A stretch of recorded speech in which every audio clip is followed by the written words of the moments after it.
Cue the music. You got the music queued up? Nah, I didn't. Ah, damn it. Okay. Oh, you can sing it. No, fuck that.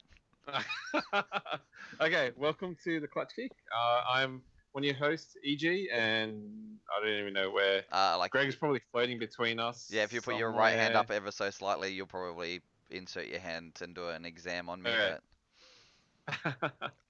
But So it's Greg here baby, somewhere, yep. and then our special guest this week is Jake Jones, as also known as DriftSquid. So, You're kind of awkward. I also just noticed, what is with the plants? I brought them home from work because It's so random.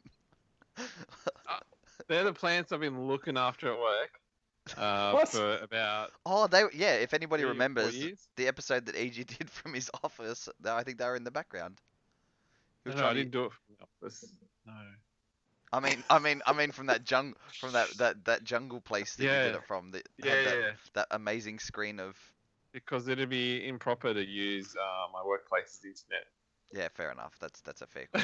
That's a fair call. So, yes. Anyway, so that's why I have those plants here, because we moved out of that office. I mean, okay. Right. I think I just like those plants over. We're off to a flying start here, Yeah, fellas. This is bloody good. This is the most professional thing that Australian drifting has ever done. Considering neither of these two boys sort of had any time over the week. Well, no, EG's just lazy, and Jake was kind of busy winning a competition. Was there something on besides drifting SA? Yeah, so round four of FD. I think it's round 4. Yeah, it was round 4. That was round 4. Of FD was on. Yeah, it was 4th. Long Beach, because there's Atlanta. no Pro 2. Yeah, no Pro 2 there. I think it's just because the pits are too small. They end up having a few dramas. They were supposed to run the sort of the cut across the track layout, and the track started falling apart, so they went back to the old school layout. EG's seen the 100-point run. I'm sure Jake's probably seen the 100-point run from JTP. You're gonna have to. Oh, that's right. I did see that. Yep.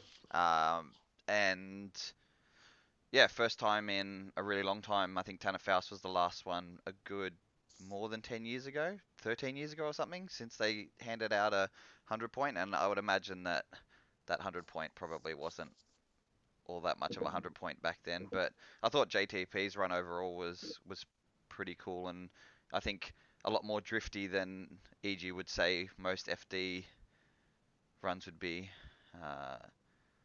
Can't EG? So what do you guys think it was worth out of 100? No, I honestly think I think from everything that I watched basically all the qualifying. I would have given that right up there with the 100, because it was pretty cool. Yeah, he was throwing the car where people weren't bothering to throw the car, as EG calls it.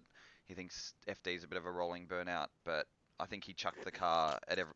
Well, I think he chucked the car at every transition, right? I think every place that he could throw the car and float the car in, he threw and floated the car in. So, no, I think he deserved every point of that. So, I think even if they're running like a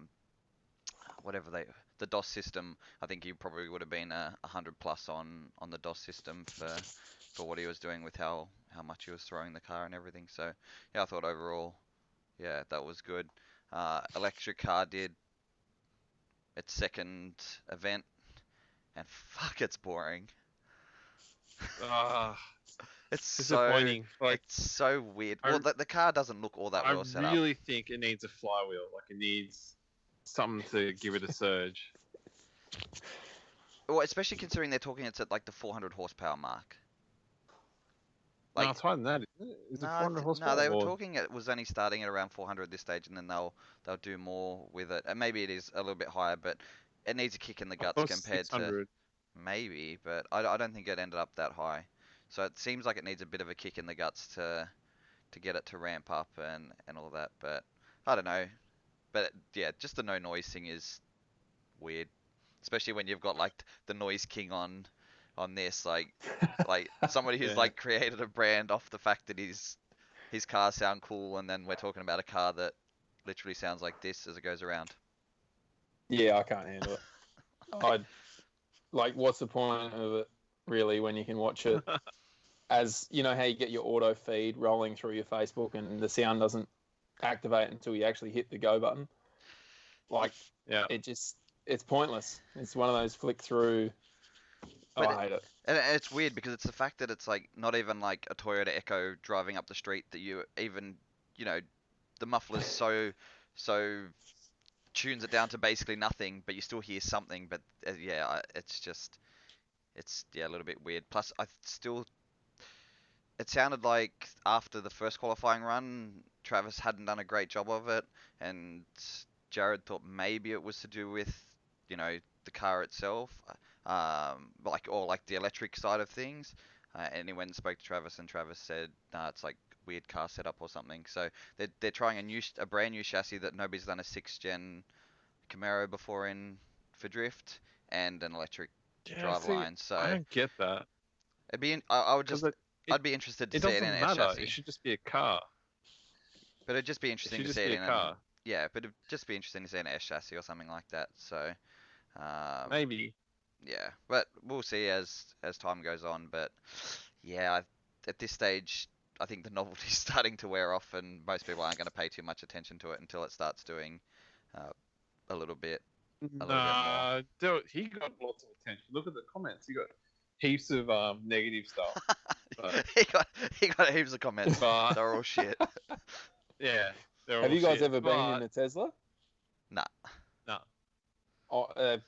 Honestly, they are mind blowing what they can do, but it just, I don't know, drives me nuts. The whole fact you can't hear them.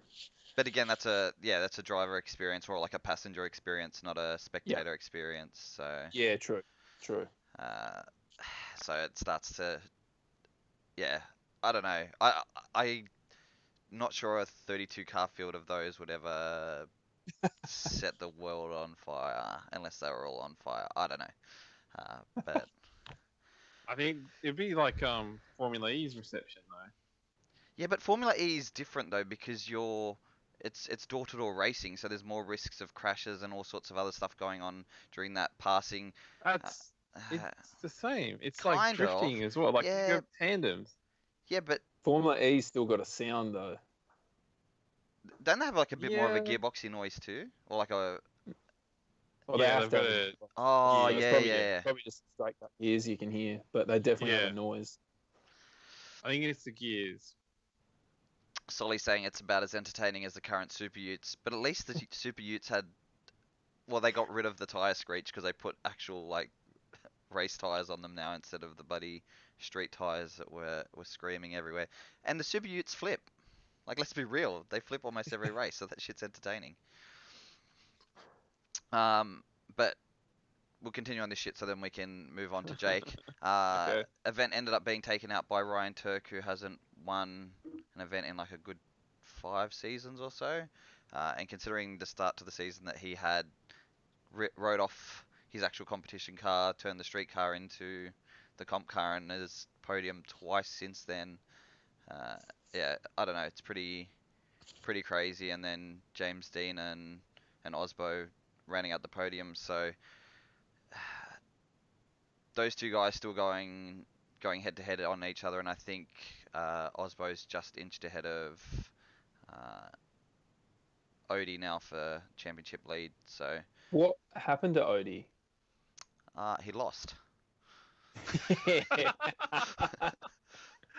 You mean after his first place in the first round, is he going downhill? I have no idea. I don't really keep I up don't- with Yeah, I don't have FD. I don't have a memory like that. I watch them and then I remember the weird things, but I don't remember exact battles. Well, tell us the weird Probably stuff that just- happened. No, there wasn't actually too much weirdness, really. Peter's car got punted by Chelsea and got full airborne. That was pretty sick. They came off the bank, and Chelsea way over angle. Similar incident to what happened with Forrest and Chris Forsberg when Forrest was just like, "Fuck you, FD, I'm the fuck out of here now." And Peter ended up way up the side of Chelsea, and he just swung back, and yeah, Peter's car got 4 wheels in the air. So that was pretty exciting. Chelsea got given fault, but they couldn't get Peter's car fixed in time for the rest. And then Rad Dan, the dude's laying down way better qualifying runs and looks really comfortable in a high grip, high horsepower car now. But he gets phased in the chase so badly and just drove his car straight into the fence behind Chelsea in top 32. But I thought this was an interesting point. And I don't know if your Beamer's been done like this, Jake, but with FD having the rule that you can't link the strut tower to the firewall or back to the cage, you know, it's got to be. Is yours linked or is yours separate? No, I've just got a box set up. So if a wheel does come towards your feet, the cage actually will stop it from coming through the firewall. Yeah, so I guess this incident is exactly why FD's put in those rules that you can't link the cage to the cage to the strut tower, because I guess a hit like that isn't huge speed there, but the fact that barrier is just so disgusting. He's basically destroyed that front strut tower, but it hasn't done any damage to the cage, so you know he'll just cut that strut tower and front rail off and weld a new one in, and the car's good to go. And that's the only time in FD you're allowed to modify your strut towers and all that is to replace them. So a lot of people have argued that that's stupid, that you can't link the cage to the front struts, but now you know these sort of accidents show why they do it, because it's easier to repair that than if he had twisted the whole cage, then that whole car's a chuck away and his season's game over for him. So yeah, I think other than that it was pretty stock standard event. That track is boring as it is, and I know when Kengushi was here, he said it's one of his least favorite. It is his least favorite, but tight battles, pretty consistent runs, just a overall good, you know, drift show really, without too much crappy driving. So excited to see where the rest of the season goes, and yeah, halfway point in a fairly tight championship. So we'll see how the rest pans out. I guess the only other news that I've kept up to date with is the fact that D1 GP has also announced that they've got a full English stream going again this year, and Alexia will be doing the live stream for D1 GP. So good for all us basic white people who don't understand other languages. Was the FIA Cup announced as well already? The scuba one. That was already announced? That got announced ages ago, didn't it? I'm sure we spoke about that months ago. Yeah, I don't know if it was official though. Like they were talking about umming and ahhing it, I thought. I don't know, that event's shit anyway.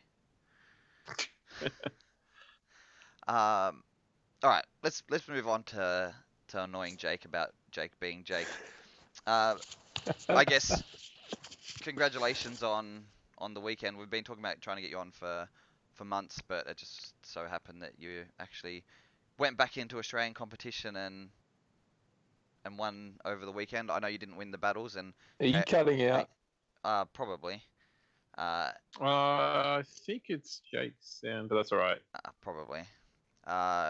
Kale's in on the live stream, so Kale Scott ended up winning the battle portion of the weekend. Correct. Because Jake has good friends and ended up in the right Team Drift group, plus doing well in qualifying and all that, and coming second overall in the battles, ended up with the overall win over the weekend. Yep. Do you guys understand the system? Yeah, we spoke to Stewie cool. Some stage last year. And Sol. Yeah, and Solly as well. So it was so complicated on paper, or just like verbally spoken to us. It seems so crazy and complicated, but once you see it play out and see the scores and results come out, it makes a lot more sense. Yeah. So you guys obviously know it better than I do. Well, although yes and no. So we had those two long talks on this with that. And then I get a message from EG over the weekend because I wasn't watching the final when it was all going down, and he's like, "What the hell? They've called it a rerun?" And I'm like, "The person has to win 3 times or whatever it is before they call the battle. We had this discussion, and you questioned the same thing during one of the other rounds." So EG understands it and doesn't understand it. Final, yeah, so in that final, I obviously didn't read the regs, so that's my own fault. But in the final, they basically, because it's just so fast flowing from top 8 through to the final, they said, "Yep, you're through to the final against Kale." We lined up.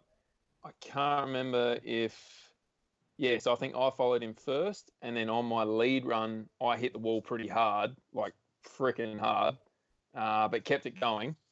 And then in my eyes, I'm like, I would have definitely stuffed up him following me, so definitely lost this one.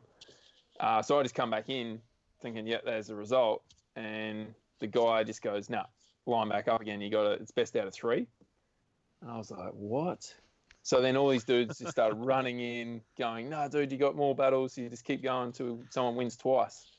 And it just made no sense to me. I'm like, whatever, I'll go line up and we'll just keep going. And that's what happened. And then turns out that first run was a 5-5 where I thought I definitely stuffed up and he would have won it. But anyway, long story short, we had 4 battles and he ended up winning anyway. But yeah, it was pretty interesting. In the car, I don't know how his was going, but mine was starting to get pretty freaking hot after 4 consecutive runs. And yeah, it's a lot of beating on a car, but it was good fun. And admittedly, at the end, I'm like, I just want to get through this without getting into the wall.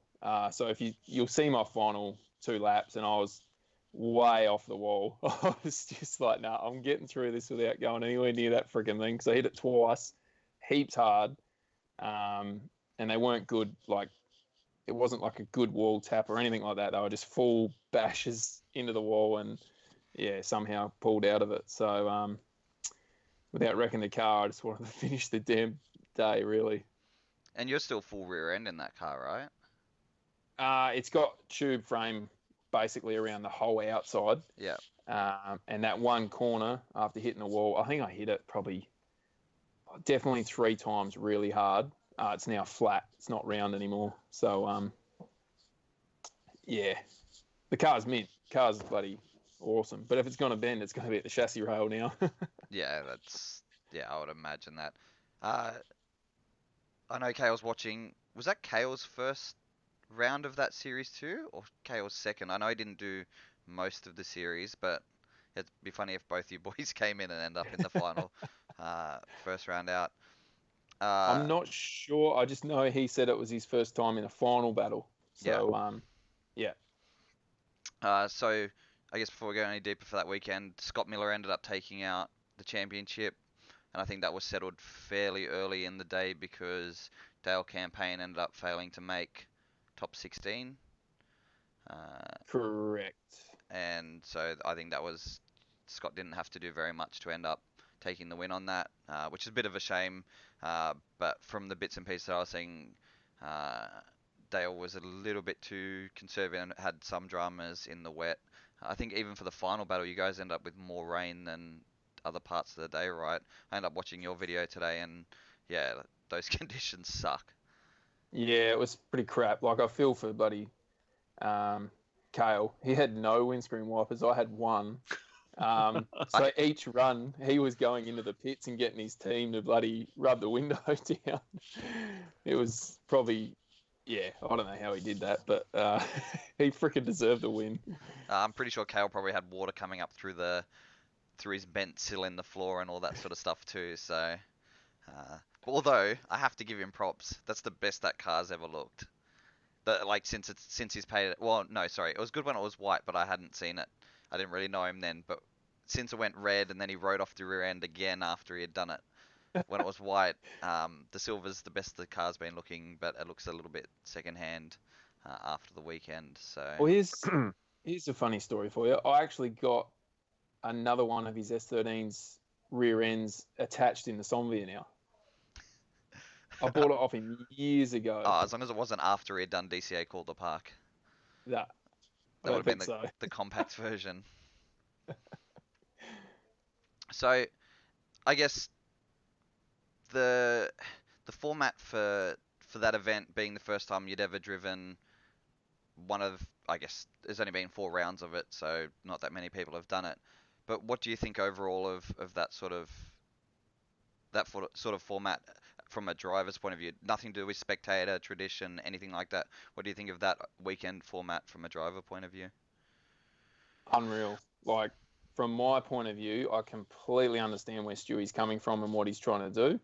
And he's basically trying to end up with a top 8 that are drivers that are really good, basically tandem drivers, that'll end up putting on a really good show for the spectators. So the whole 2 battles in top 32 to get points to then move to top 16 and then more points to get the top 8, completely understand it. I think it is better as a driver because there's no like lucky old mate spun, I get to go through the top 16 or a buy run or anything like that.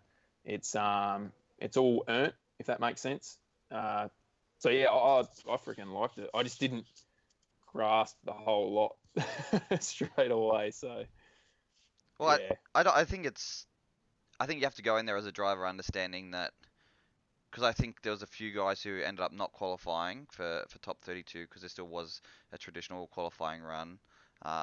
But then I think as a driver, it's that matter of showing up and being like, okay, this format's going to be a bit funky. It's not tradition. Just go out there and drive every lap that I can possibly drive. And if you end up, falling into a final battle or whatever, then it so happens that that's worked out that way for the day. But I think probably not understanding it is probably better than understanding it, because then you don't feel the pressure of, what's going on. True. Uh, True, but one thing I did notice is a lot of people, same thing I see all over the place, is people don't actually listen to what the judges want. Like, they just get it in their head that, nah, this is the best way to go around the track, without thinking, like, no, that's what I think's good. What the judges want is they want you to go outside around the whole freaking track. So it is easier for the chase car to chase you, and it looks a hell of a lot better. So I think me just doing that through top 32 and 16 and, where you get all the points, I think that's why I was so fortunate. Well, I was able to get so many points I honestly don't even know what I ended up in the top 8, but I think it was 3rd or 4th or something. So coming from 11th in the qualifying order and then moving up to whatever it was that I ended up with, I don't know how that worked out with the point system or whatnot, or if I did end up with a high score through each of those battles. But yeah, I just felt like not that many people were doing what the judges wanted. So EG's been bashing his head against the wall for years with DCA, I'm pretty sure. Those people that get it, they do really well. And then sometimes it just takes a little while for people to click. And the other thing is people understand different ways. So it's hard to try and cover everything in a briefing to communicate with everyone. So that's, I guess, one of the biggest things is trying to make it simple and easy for everyone to understand. Well, do you know who's doing it dead right at the moment? Drift Masters in Europe. You know how they're doing that simulation? Oh, yeah. Like Drifting SA did it, but I don't think anyone watched it. Yeah, they sort of, the guys who do the one for Drift Masters, I'm pretty sure it's the dudes who used to do it for IDC, and they know how to. One of the young guy knows how to get into the track editor and add the lines in, add the clipping points, all that sort of stuff. Okay. So all that stuff's sort of there. They haven't downloaded that off the net. I'm pretty sure they've got the track off the net and then done some of that stuff themselves. I think even like Mondello Park and all that's on Assetto Corsa is all done by those guys. But yeah, I saw that video come up. But yeah, as you said, that information can be spoon-fed to people, but most of the time it's right in front of their face and they're like, oh, I'm not going to eat that shit. Yeah. So. Yeah, I get what you mean. That visual side of the the game, I guess, simulation would be really good because then they can understand it, and then But it kind of gives them a. did Jake not Yep. explain it better than the judges, or better than the judges may have? Drive the outside line around the whole track. Like that I'm not sure how much more information you need. Some. Well, some people can't English very well, so. That means three They- wheels in the dirt, right? But if they just watch it, then they get a better. Some people like visual people. Yeah, males. That's why males are visual, High but grand. I don't know. Oh, But just, I'm pretty sure every single round has basically been drive as wide as you possibly can on every corner. I've had a couple of inside clips. Yeah, maybe I like think. touch and Not- go not style that ones, but many. not like Yeah. not drive the chase car off the track inside clips. No, I don't think so. I doubt Stewie would You're do right. that. So do you think moving forward, that's sort of how the state stuff should continue being run? Like, do you think it should just stay like that for good, and then hopefully, I probably shouldn't say it the way I was about to say it. How do I want to word this? A stronger, put it this way. a stronger established national series sort of presents itself that more people are showing up to, and that can take care of the traditional format, and the states should run this sort of format to really prepare people to be as good as they can possibly be. See, the way I see it is there's not what I haven't seen or heard one person complain about the way Stewie's doing this series. So if anything, I think other series might look at it and maybe steal a few ideas because it's working and it's working pretty damn well. Like normally you get your odd dude that come up and have a small whinge about something. I didn't hear anyone whinge about anything that was happening besides a small delay in results on the weekend. That was about it. So Okay, looking at the social media stream, I thought the results are coming out pretty cool, especially compared to some of the other events that we watch online. But I was going to ask, did you ever manage to compete in the Jaeger system at all? in Vic Drift? Yeah. Well, wherever you ran it. No. Okay.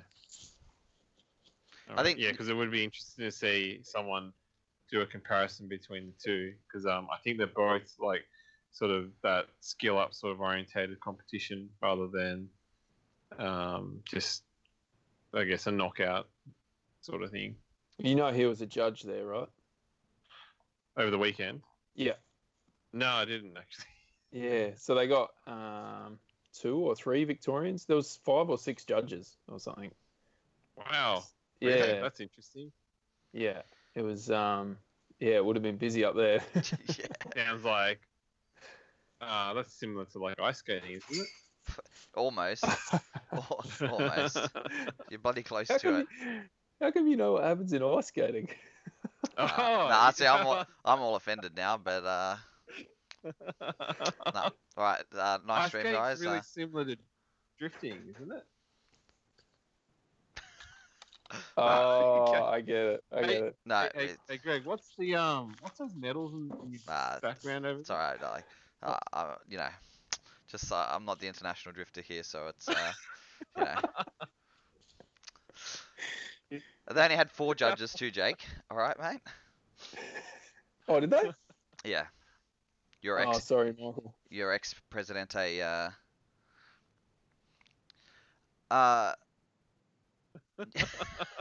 such a dick, EG. So I guess, yeah, I think from a state championship point of view, it'd be good to see more states sort of adopt the style of competition. I would say that's probably the best you've driven and most consistent you've had to drive in a really long time. It's probably the longest it's probably the longest you've had a car last in a while too. Yeah. Yeah, no. I struggled on the first day. I had heaps of issues. The alternator died, and I had the old jumper pack ratchet strapped into the boot to keep me running through qualifying. So that was Yeah, that was interesting. But put new alternator on Saturday night, and it was car was faultless all Sunday. It was wicked. And I know I had to practice in the rain the weekend before in New Zealand, but that was a completely different car. That was just there was no self steer or nothing on that. It was a good car to drive, but it was a handful compared to the Somvia. The thing bloody drives itself. Is this the engine that you just put together recently, like just a standard block and your 26 head? No, this one is a standard Neo bottom end, and I put together a Neo head with whatever spares I had left out of 2 heads, basically. So, because the last one dropped a valve, the last head dropped the valve, and then that's when I've just changed from all the Howtech stuff, put the Motec in, and pretty much just pushing the absolute limit out of it to see how long it'll last now. But if you watch the video, you'll hear the note of the car change so much throughout the day because the Motec just picks up on things and it'll bring a new limiter in and pull timing out and do this and do that. And it's doing everything it can to save the engine. It's freaking incredible. That's really cool. That's what you need, Greg. Yeah. Mine's stock currently, so I'm good to go. Solly's asked, what did you think of the team drift aspect of the competition? Yeah, it was freaking cool, but God, because it's it's part of your points, and I was just like an absolute third wheel there, joining in with the saloon squad. Tom Monkhouse, I think, was in contention to get third in the championship. So he was just super keen to get points, and he just wanted us to win. No matter what, he just wanted us to win this team drift thing. So, I had no tyres left that night. I was on belts, and then they called us up to go to the final. And Tommy was begging me to come join. I thought, all right, whatever, let's do it. And I went at the back, and I was struggling to keep up, but we pushed pretty hard. We almost all crashed into each other, but that whole aspect is really good. But it kind of pushes everyone a little bit too much to wreck their cars before the main event. I don't know if they've had any big stacks or whatever throughout the year, but I think adding that point system to the overall is probably not a great thing. I don't know. What do you guys think? Yeah, I think you're thinking of it as a traditional competition format driver, but I sort of listened to you talk, and because I don't think you've done a DCA event at all, have you? No. And it sounds like you're in the afternoon session at a DCA event where qualifying's over, and then it's sort of like, no, let's learn just a couple more runs, just a couple more. No, we're good. And then all of a sudden, 20 cars are in a train, and you're just like, we're all supposed to drive tomorrow. And you sort of, you get overtaken by that energy from everybody else. So, as bad as it seems, it's a good thing in some ways. And when you're dealing with a team as good as some of the teams that have sort of got themselves together, there's not too much to worry about other than maybe somebody getting too excited and trying to push each other around the track or whatever. But I guess even you saying the fact that Tom was trying to use it to push his championship forward shows the value in and putting that as part of it, because most people are like, whatever, we'll just save it. But it means multiple times over the weekend you're feeling like you're under the pump, you're pushing yourself, you're going as hard as you can. So you realize very quickly that those negatives are actually positives, and the sort of the push for people to be better is right there. So I think lessons to be learned. It's a good idea, but when you've got a team full of guys that are like battle drivers, if that makes sense, they're all diving on each other's doors, and it's just ends up being a freaking disaster. If you like the yacht club, those dudes are incredible. They drive together really well. They're all fluent, and they just make it easy, So if everyone just chilled out you could do an amazing 5-6 car train, no problem. But everyone's just so keen to get right up next to the next dude. It just sometimes causes a bit of. I think at the end of the night we got it pretty good.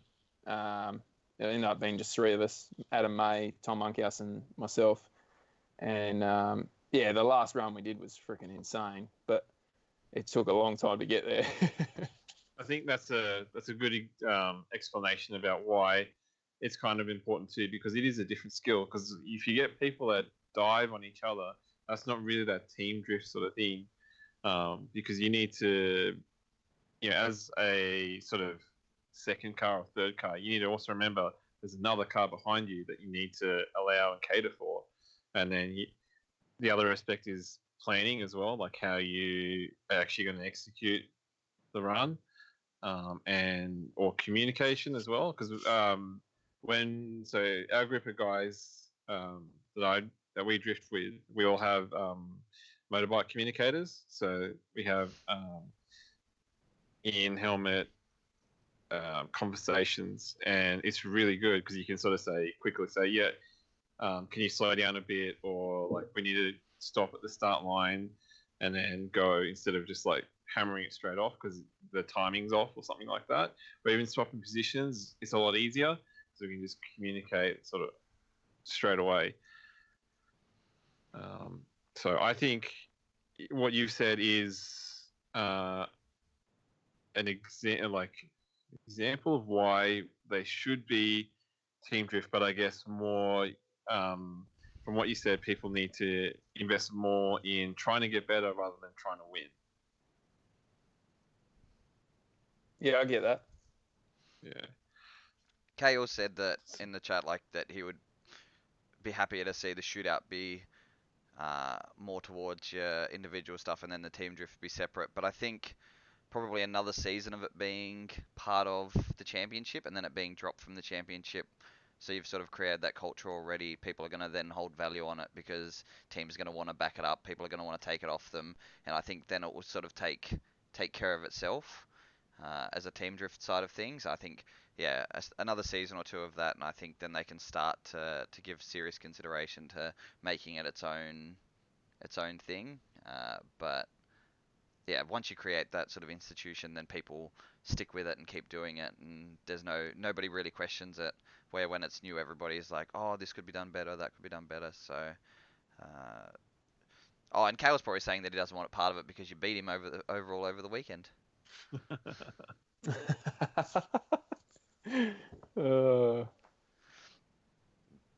So I guess we'll move away a little bit from the summer series stuff, even though it finished in winter and was pissing rain. So well done on those dates there. And name of series, I'll blame Solly for it because then he made it up and left. Something you'd be interested in doing more of, I'm guessing. Me, 100%. Yeah. I need a better car to go down, or I'll go down and do L2. I'll probably still embarrass myself. So I guess a question, a personal question from me. The difference between the Sunvia and the BMW, you look a whole lot more natural in the 13 than in the BMW. Do you feel that way still about them? Or do you want to say that you're better in the BMW? No, I'm not better in the Beamer. I think we can all tell that. I'm not going to lie there. No freaking way. Look, the Beamer is a whole different animal. It's, it's built for a complete different aspect of drifting in my eyes. Like, I built it high grip, high horsepower, nothing but power at the higher end of the RPM. I built it to basically be a really hard thing to get a hold of. I know that sounds really stupid, and why would anyone do that? But it was a challenge. Like, I can drive it well, I think. Yeah. But I can't drive it as aggressive as I do with the Somvia and another car in front of me. Like, I still have that I don't want to scratch it feeling. Yeah, fair enough. You haven't had any accidents at all, have you, in that car? Like, you haven't. Have you banged it up? I got crashed into. Yeah. Was that World Yeah. Time Attack? No. Nah, Dean Newcomb had a Matsuri. He Well, there's your problem. yeah, Show up with he the was at a expensive race car to Matsuri. a Matsuri. Yeah, it was good fun up until then, but it wasn't his fault. I had a car in front of me spin out, and I spun out to avoid him, and then Dean had nowhere to go. So as somebody who's gone from Wisefab for what I have Wisefab for 3 years to basically, a basic lock kit in the 350 now, do you think that's one of the other things that makes that car feel so different, the two different styles of steering setup? well, we've actually changed it a bit. Like we put a bit more caster into it, so it doesn't actually feel like a Wisefab car. Okay. I actually find it easier to maneuver that car than the Sonvia. But I feel the Sonvia is more natural at height compared to the Beamer. It's weird because with the Beamer, I've always got street tires on for demos, and then I put slicks on, and I used to pop a gearbox straight away. And then, back to street tires. I actually haven't had semi slicks on it since I put the G-force in it and had a good gearbox to be able to use the thing. So I really want to. Oh, actually, no, it's a lie. I did do World Time Attack with it, and I did feel a lot more comfortable in it then with the G-force and semis. But yeah, I still had that fear factor where I didn't want to punt it into someone's door. So I think that's my biggest issue. I just got to get over that. Yeah. Do they feel from a... I guess there's two very different chassis, but from like a steering input point of view, they feel fairly similar. Like I would imagine, like I know from when I had the 14 that having Wisefab means I could huck it in a little bit more, and that you can sort of pull it backwards, do that little backward walk, and still make it around the corner. Where without that sort of setup, that you sort of can't. So you tend to be a little bit more tentative with the way you throw the car around. But is sort of the turn in and all that fairly similar between the cars, or are they two totally different animals? No, they're completely different. Like there's 300 kilos difference as well as everything else. Like the Beam is almost 1,500 kilos. It's so heavy. I think that's another big problem. Like people keep asking me why I don't use it on the weekend. You put a 235 street tire on that thing, it ain't going to go anywhere. Yeah. But when I took it to Drift Masters last year, that was honestly the best it's ever felt. I got there on a Thursday practice. I think I had a Thursday practice morning session. I chucked some Tri-A semi-slicks on it. And honestly, I felt freaking so good in it. And I was so ready for that event. And then as soon as qualifying come up, gearbox just blew itself to bits. And that was a huge freaking downer for me because I honestly felt like that was going to be a massive weekend for that car. And then, changing to the G-Force after that. And the next event I had was World Time Attack. So I haven't actually done anything since World Time Attack in that car, really. But I know I'm sort of avoiding your question a bit. No. It's... But, yeah, I'm basically just trying to say, like, I haven't really had a chance to use that car, I don't think. Yeah. Even though I've had it for so long, it's...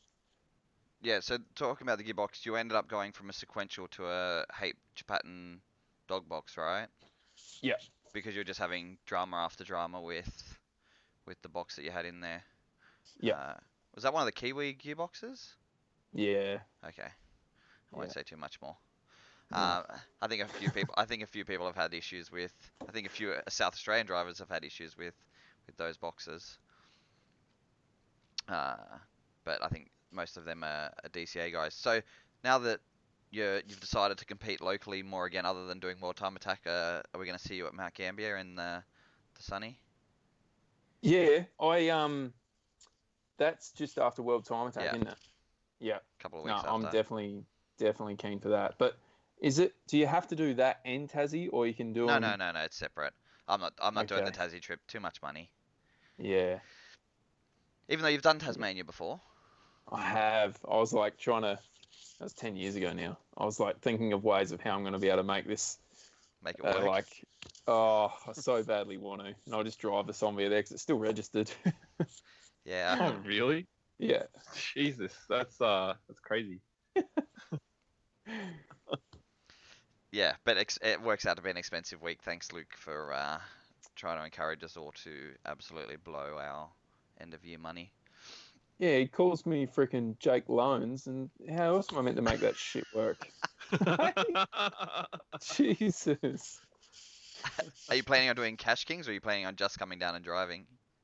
When's Cash Kings? No. So part of well, it's clearly you do a really good amount of research to these events you're going to go and drive. Oh, You can either man, pay. if I, So for those playing at home deciding what they're going to do, you can either pay $300 and drive for 3 days, or you can pay $700 and then you're part of Cash Kings. is that at Mount Gambier? Yeah, this is on the sun, or probably Saturday afternoon. See, you clearly didn't watch our episode last week. No, I didn't. Sorry. no. That's because Luke was on it. Nobody did want to listen to that shit anyway. Well, technically, I was coming back from New Zealand, so. Excuses, mate. It's not recorded. Oh, was it recorded? Yeah, That one yeah. recorded? Okay. Yeah, that was on YouTube as well. Yeah. So, yeah, you can do competition or you can just come down and thrash. So, I'm gonna come down and thrash, and because I don't feel like spending extra $400 to get knocked out first round. Oh, with that attitude, you definitely will. Jesus. I think the only time I've won a battle at DCA events when other people have spun. I shit you not. I don't think your car's running normally. Number one, fuck you, and Yeah. That's a problem. number two, I was driving somebody else's at the last time I drove a DCA event. Actually, didn't you get through the first round of battle? No, you No, didn't. I You got lost knocked a out. grant last year. Okay. That's probably the best. The year before I did. The year before. Yeah. Yeah. The year before I did because Doyle's uni came off his steering rack, so that yeah. Okay. So Yeah. I can thank Doyle Alright. for that. Bit scary, but all good. So where do I wanna take this conversation? Do you still have the SIL 80? The original SIL 80? No. That got back when All Type Crash were helping me with that thing. The last time I binned it, Alan there goes, "Look, Jake, this is the last time I can pull this thing back out because it's like cheese." It was just, yeah, he wasn't even putting any effort into it, and the chassis rails were coming straight. So yeah, I stripped that one, and I sold That was the a red shell. thing, wasn't it? Yeah, I sold the shell, and it ended up back in Ozzy's hands somehow. And then I don't know what he did with it, but Maybe that's the white Yeah. car. It's the white car. it's definitely not the white car. Because that white car had a lot of work done to it. I don't know what's underneath that. It's 25. Yeah, I but don't- there's all this- tube as well, and What are you doing, mate? You're You just sure trying it's not to. the white This car? is about Jake, not about Ozzy. All right. yeah, but it was his car. Remember, you tried to get him on here and he blew us off. So let's. Oh, Ozzy did. Yeah, it was a few months ago. Yeah. We tried to get him. Yeah. That was a Oh, month we got ago. we got Yeah. meetings. We got. Yeah. Stop talking about Ozzy. We're just, the new president. The new president can come on when he's got time for us. So you've had the 13 for 10 years. only 10 years? More than that now. Really? 09. Oh no, that's 10 years. 10 years. Jesus. Remember, EG, you're old. I know, I'm really old. Shit. Jake's probably How- even feeling old now. How old No, are you? Jake's not that old. How old's Jake? 27, 28. I wish. I'm 30, bro. Oh, we're the same age. Oh wow. Okay. Yeah, EG old. Oh no, I'm old. Alex Harwood has your old lady. Oh, wow. Please don't drive it, Alex. Is that because you want to preserve the car, or is that The because strut towers are just gonna fall out of it. I think it's pretty unsafe. I don't know. I hope it's been strengthened since. Was that a full? That wasn't a full cage car. Full cage. No, I had a bolt in a Okay. half cage in it. Yeah, so that would have been. Yeah, Full cage, it would have been alright. So I guess your progression through the sport to sort of where you are now, you've had sort of gone through some, I guess, huge up and downs trying to decide what you want to do. You've had some huge opportunities compared to, I guess you're probably, you are the youngest person to do a lot of the stuff that, well, any other Aussies managed to do, I guess now. Mitch has gone over and done IDC, but still his own car. But I guess I think it was off the back of your social media stuff that you ended up with and going to New Zealand, that you end up with the drive and stuff in China. That come about from doing D1 GP with Team Orange. Yeah. And where did the D1 GP stuff come from? That was your Advan? That was through, Yokohama, and an activation idea we had, which was pretty freaking cool. And that was just time and place, right, at that stage? Yeah. Pretty much. Like Ian Baker from World Time Attack had a lot to do with that, because he was with Yokohama, and then obviously Yokohama in the partnership with me. He ended up basically getting Team Orange to come to World Time Attack, and the meeting that he was having with them, I flew over with him, and we just, I don't know, right time, right place. It was the right time to go to Japan off my own back to see what Japan's all about, and it just, honestly, everything just sort of aligned, and it was incredible how it all worked out, to be honest. Do you wish you had started doing a lot of the vlogging stuff and all that back then, and do you think it would have changed the course of history? 100%. Like, I remember Ian actually told me, I reckon it was 2011, and he goes, have you ever heard about these Mighty Car Mods dudes? And I'm like, what? Who? Even still to like a year ago, I had no idea really who they were. You sound like EG. And no, he just said, you got to start.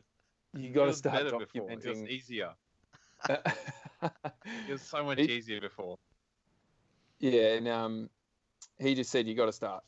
You just got to start doing video stuff. And you remember when I used to do heaps of blogging? Like, I used to document everything, and I started that whole DriftSquid blog spot thing. That took off, and it was like me and Nigel Petrie sort of, I don't know, we both sort of boomed at the same. And then I was really focused on the Facebook page, because that was new. I'd try and get a sponsor, and they're like, oh, you don't have any freaking followers. So I'd just focus on trying to get more followers, and it just turned into this, I don't know, it's just turned into this ridiculous battle to try and get more followers, to try and get sponsors. And I suppose I was just sort of getting led the wrong path, where I should have just done what I'm doing now, and would have been a hell of a lot better off. Because look at Facebook now, it's useless. Like, you got 160,000 people on there, you put a post up, and 1,000 will be lucky to see it.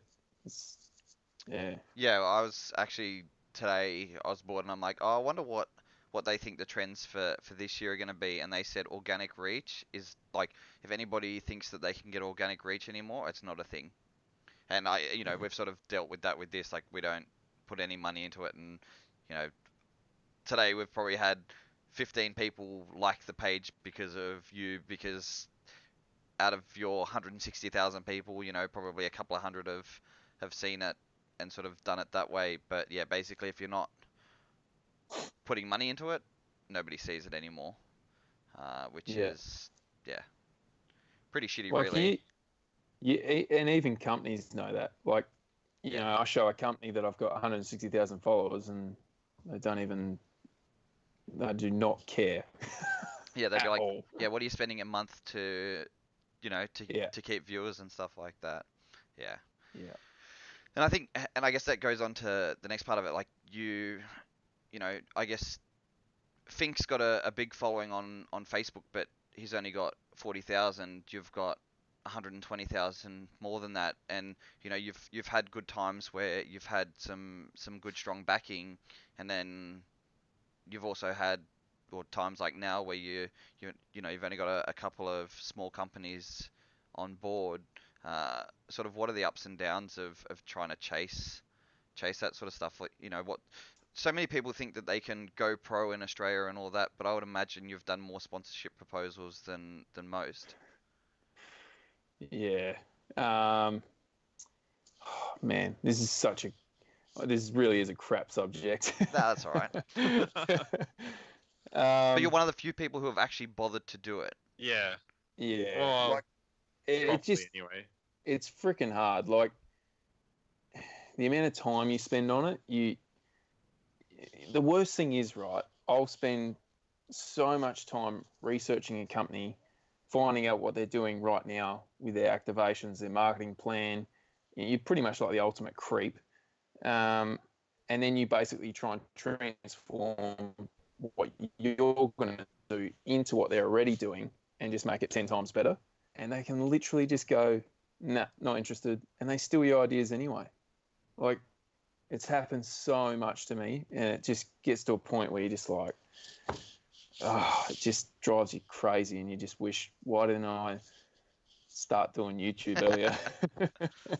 but you did the crowdfunding thing, and not from the lazy crowdfunding like GoFundMe type stuff, but doing your sponsor, like your supporter packs and all that before a lot of other people were doing. I think the only other person that I remember in Australia doing it was Leighton Fine when he to pay for his trip to Red Bull World Championships. I know he ended up getting family and friends to help pay, and he did the names on the roof and all that sort of stuff. But I think you're the only guy who's done a proper supporter pack and done that. Was that something worthwhile doing, and did that make a difference? And is it something you'd sort of do in the future or encourage people to do?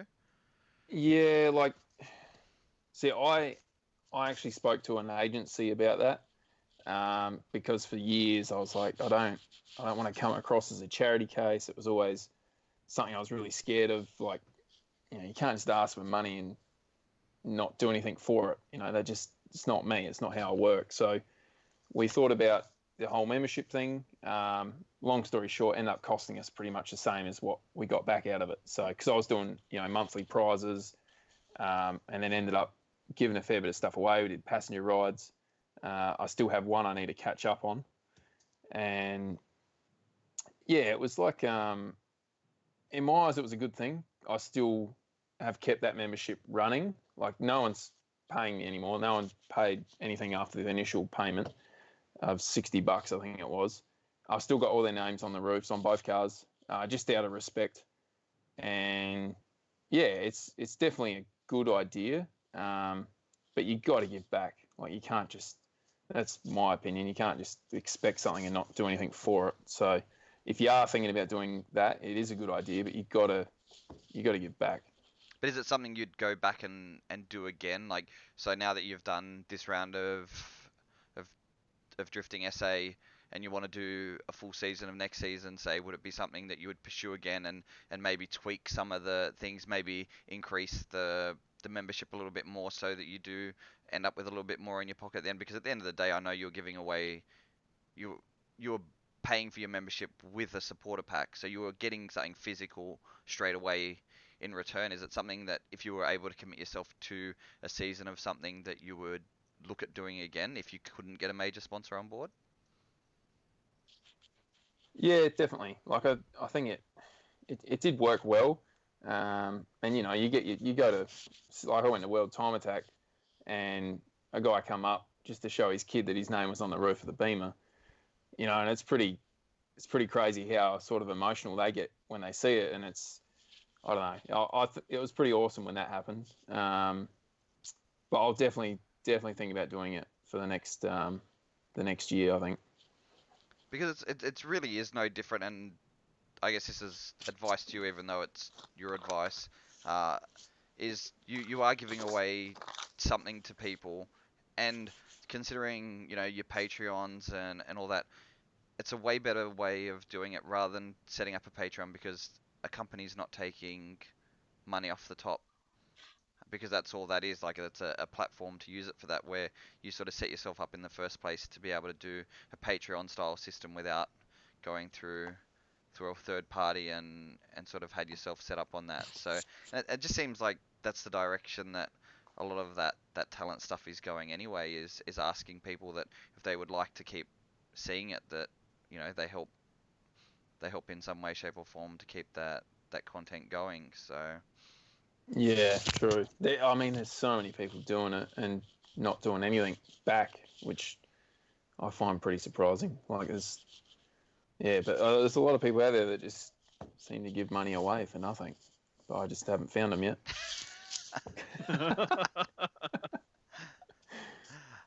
Yeah, don't ask EGI. That's. We're actually sending you an invoice after this, so. Yeah, Promotion. Yeah, you're probably I'll like. put it this way: I wouldn't be shocked, boys. Hey, EG, we should send him an invoice. He might pay it. Or what I'll do is I'll speak to Adam and get him to stitch it onto one of his bills at PowerTune, and then we'll just skim it off the side. He's not there. Isn't he there anymore? Oh, that's awkward. No. Oh well. Hey, I don't think so. Well, I don't know. I don't know. Well, anyway, I don't think he's there anymore. That's why he hasn't been in Jake's videos. I thought Jake just cut him out because he didn't like him. I thought that too. Oh. All right, well, I put my foot in that one. Good journalism, Greg. I think Aaron is watching. Oh no, I met up with Adam and Aaron came down a couple of weeks ago, so we gotta catch up. Is he all good? Yeah, he's good. He's so much better after because he had that thing on his eye. Yeah, E85 that's what I thought. That was crazy. I didn't realize how bad it would affect. Like I've had fuel splash like normal 98, but E85 apparently is really, really bad. So you should always wear eye protection when you're dealing with E85. Or drink it. Don't put it in your eye. Isn't it corn? I call it corn syrup or something. Corn juice, but that's not in Australia. Yeah. I'm pretty sure it's mostly sugarcane here.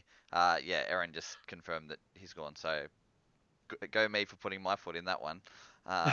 So we won't stitch it onto his bill at PowerTune because I don't know anybody else from there. How much do you love the Hayes Plains? Is that like your favorite? Like, when you decide like, oh, I just need a break from life, do you just go, you know what, fuck it, I'm gonna drive to Sydney because I just love the Hayes Plains? Or do you know when you spoke to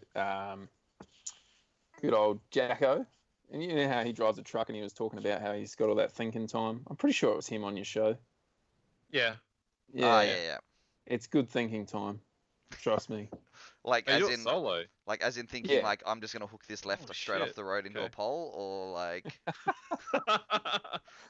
On my last trip, I hit a dead kangaroo because I was trying to overtake a truck and it went under the truck and then straight under my van, and because my van's so sacked, it ripped the diesel lines off the freaking fuel tank and I was stranded in, well, it wasn't Hay Plains, but it was the middle of nowhere at 4 a.m. So that was pretty rad.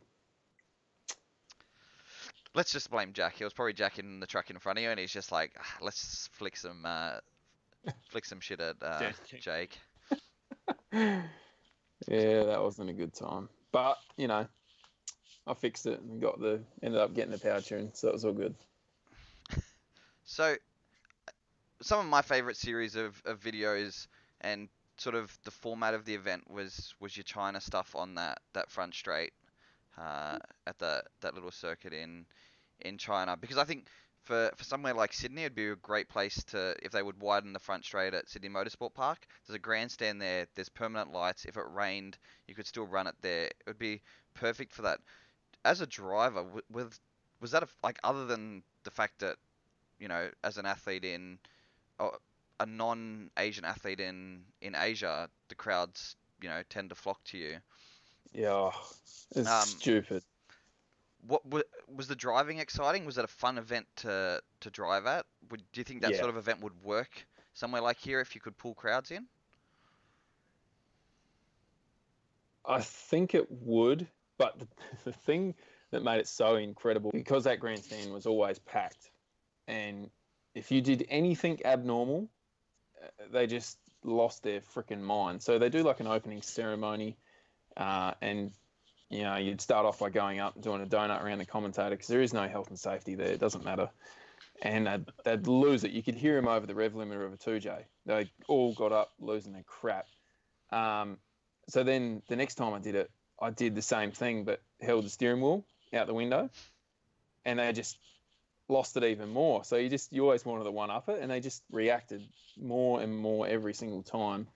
But then, even when you finish a run, didn't matter if you hit the wall or you spun out. As soon as you drive back past them, they all cheered. Like it was almost like they were paid to bloody cheer on no matter what. It's like, and then it's China. Yeah, and then the signing sessions, like you go down and you've got to do, obviously a normal signing session, and then after they can get a picture with you.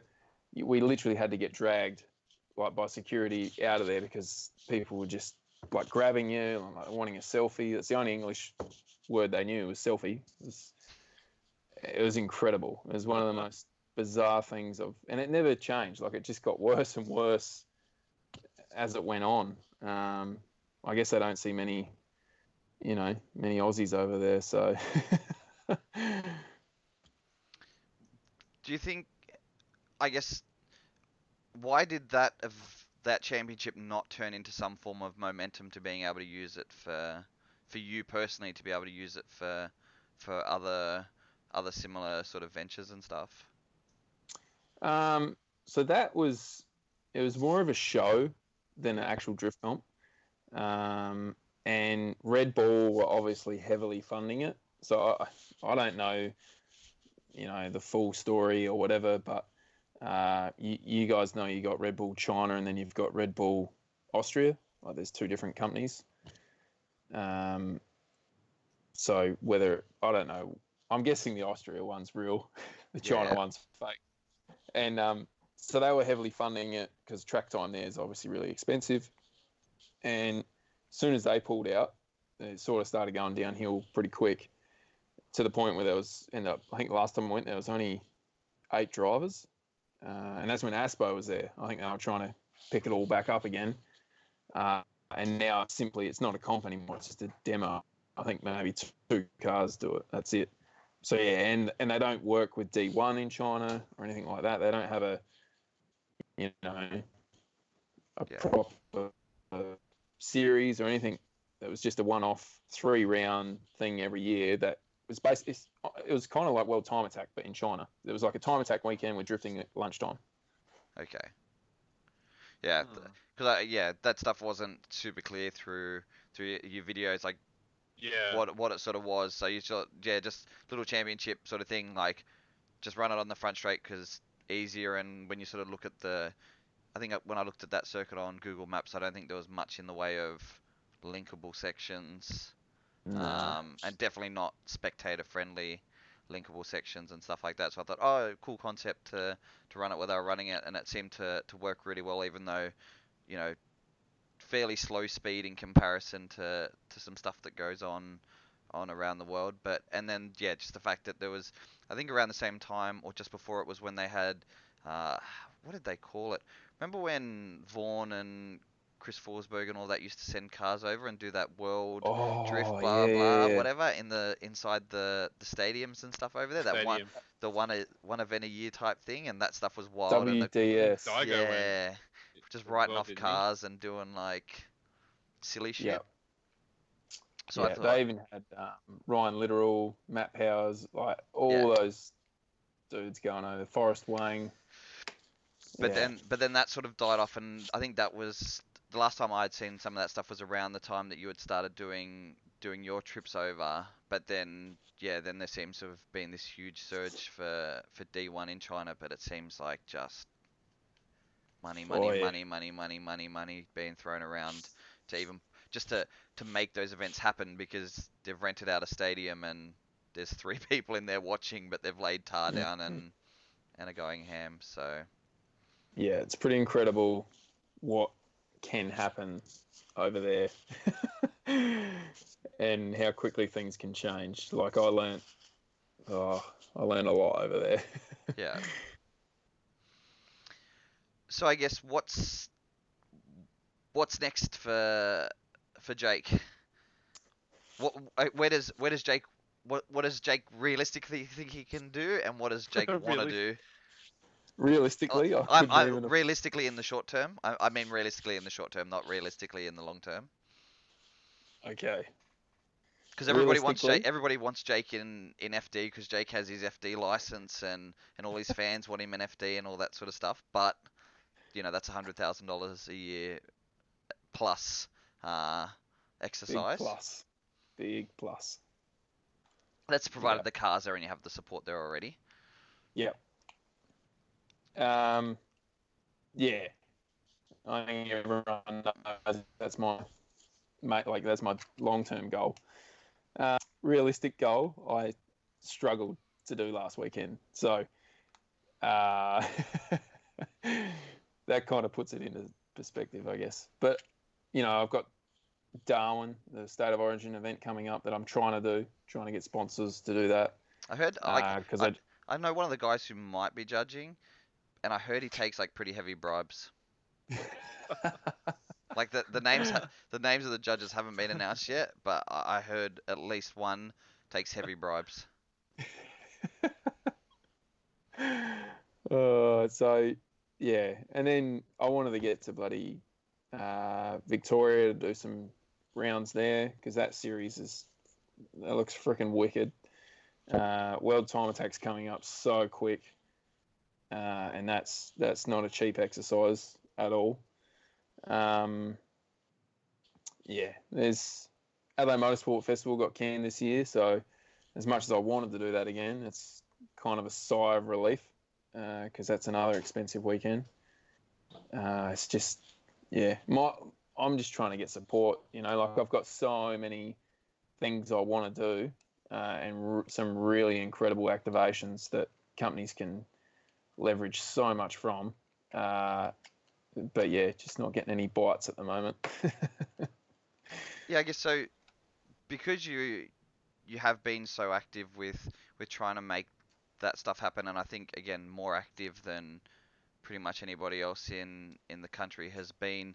I think the big boys from up in Queensland have sort of been lucky in some ways because they've all been business guys or sort of fallen into the right deal with the right sponsor at the right time, and that's become a long-term thing for some of them. And then I know guys like your Rob Whites and that are just really good businessmen, so they're taken a little bit more serious than a kid from South Australia. But I guess you built the BMW to be that centerpiece that you could take to somebody and be like, hey, I'm serious. It's a little bit more modern and more people know what this is compared to an 89 S13 that even people who get first into drifting probably have no idea what it is. I forgot where I was going with this point.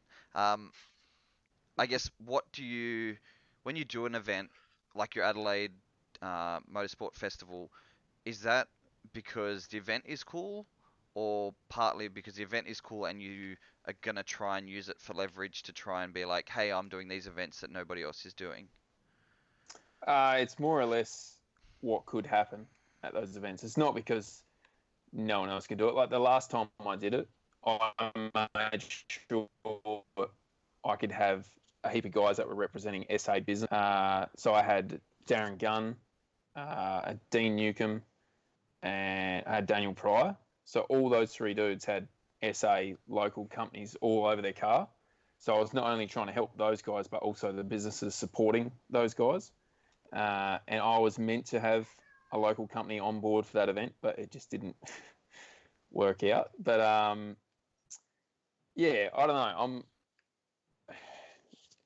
I'm always trying to look at the bigger picture in events, as well as obviously wanting to do them really badly. I've got to be smart about it now, because you guys know how much it costs to run a low budget car, let alone a ridiculously expensive one. Like for me to pull that Beamer out the shed and go do anything in it, it's minimum $3,000. Like it's insane because you got to change so many things each time you use it, and even the oils alone is just ridiculous. It's I built a car that I can't really afford to run. But in saying that, when I was building it, I had a heap of companies that were like, if you can finish that, we will make sure we can keep that running for you. And pretty much all those companies pulled out once it was running. So, you know, a lot of things have been up and down since I built that thing. But I'm not giving up. No freaking way. But I just think it's good for people to hear because it's lessons learnt, right? And if somebody's willing to share this sort of story, then it's lessons that only the stupid will have to learn on their own. Yeah. It's sad that somebody's had to learn those lessons, but again, your investment is still there. The investment hasn't disappeared. You haven't had to sell your investment yet. It's still all there and still primed and ready to go. And you seem to have a really busy brain, always thinking about where you can make it work. Where's the next step? How can I get out? And I'm sure there's days that you probably walk out and have a look at that car and want to vomit as well. And you're just like, can somebody please just take this away from me? And then there are days. Yeah. I'm sure you've had 1 or 2 days. I'm sure. I think that's yours, Greg. And then somebody stole it. So let's be real. Yeah. I'm sure in Queensland after it shit the box, when you're feeling comfortable in it, you're just like, let's insure it and set it on fire. Nah, I wasn't. I wanted. You're so happy-go-lucky then. Jesus Christ. No wonder you're still doing what you do. I wanted some questions answered. Don't you worry about that. But like I was more bummed about everyone that sacrificed, 4 or 5 days of working, flights to go up there. There's so many people involved that weekend that lost out as well as me. It was just, man, so much can be said right now, but we'll leave it there. Hey, you said nothing's off limits, mate. I know. Then he's you know like, what I'm talking about. Then he's like, shit. He's like, they know how to poke and then twist the knife. Yeah. I guess, are you just gonna keep chasing it the way you're chasing it, or at the moment it's sort of, I guess, the way that most of us go with it and just realize it's cheaper to, well, not, it's a better use of your time to work full time and then pay for it out of your own pocket than to risk not working and spending days and days doing sponsorship proposals, making phone calls, doing all that, and then being told, here's my middle fingers. Thanks for your 30-page write-up and some great ideas, but sorry, mate. We've already done our budget for the year. I think it's almost getting to the point now where I appreciate them saying no.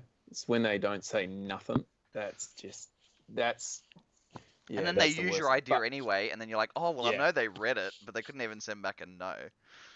Yeah, that happens way too much. It's almost like, anyway, but I don't think I know when to quit. That's a big problem for me. I just keep trying to do different things at different angles and just try and word things differently, because I know there's so many things that I've got that are going to work. And I know they work because sometimes they steal those ideas. I just need to find the right genuine businesses, to be honest. I know it's going to work. It has to. I'm not giving up. So you're still going to try and chase those sponsors down rather than, I guess, because a lot of people now, they're of the mindset of trying to get popular on social media like YouTube and build their profile there, so then businesses will more approach them or be more approachable, I guess. Yeah, like since I've been really focusing on the YouTube thing, I've always had it in my head that I've actually wanted to do that more so than doing it for someone else. And it is pretty cool looking back on the stuff I've done, especially in China. and all. Like it's pretty cool seeing what you've done because my memory is pretty bad. So having those videos to back up what I've done has been really cool. And in saying that, I have had some companies approach me wanting to put things in my videos. I actually had one today. I'll see if I can find it quick. I don't know if I should. I don't know if I should be plugging them right now, but actually, I don't think we have that much reach to matter. Yeah, I wouldn't worry. The 35 people watching and the probably Oh the wait, depends on which group you're in. Then we're like mega influencers. Oh yeah. I won't say the company, but they wanted to give me this part to put on the Somvia and test it, compared to the part that I have on there now to do with the engine and the forced induction. That narrows it down pretty quick. And So Kinagawa wanted to send you a turbo.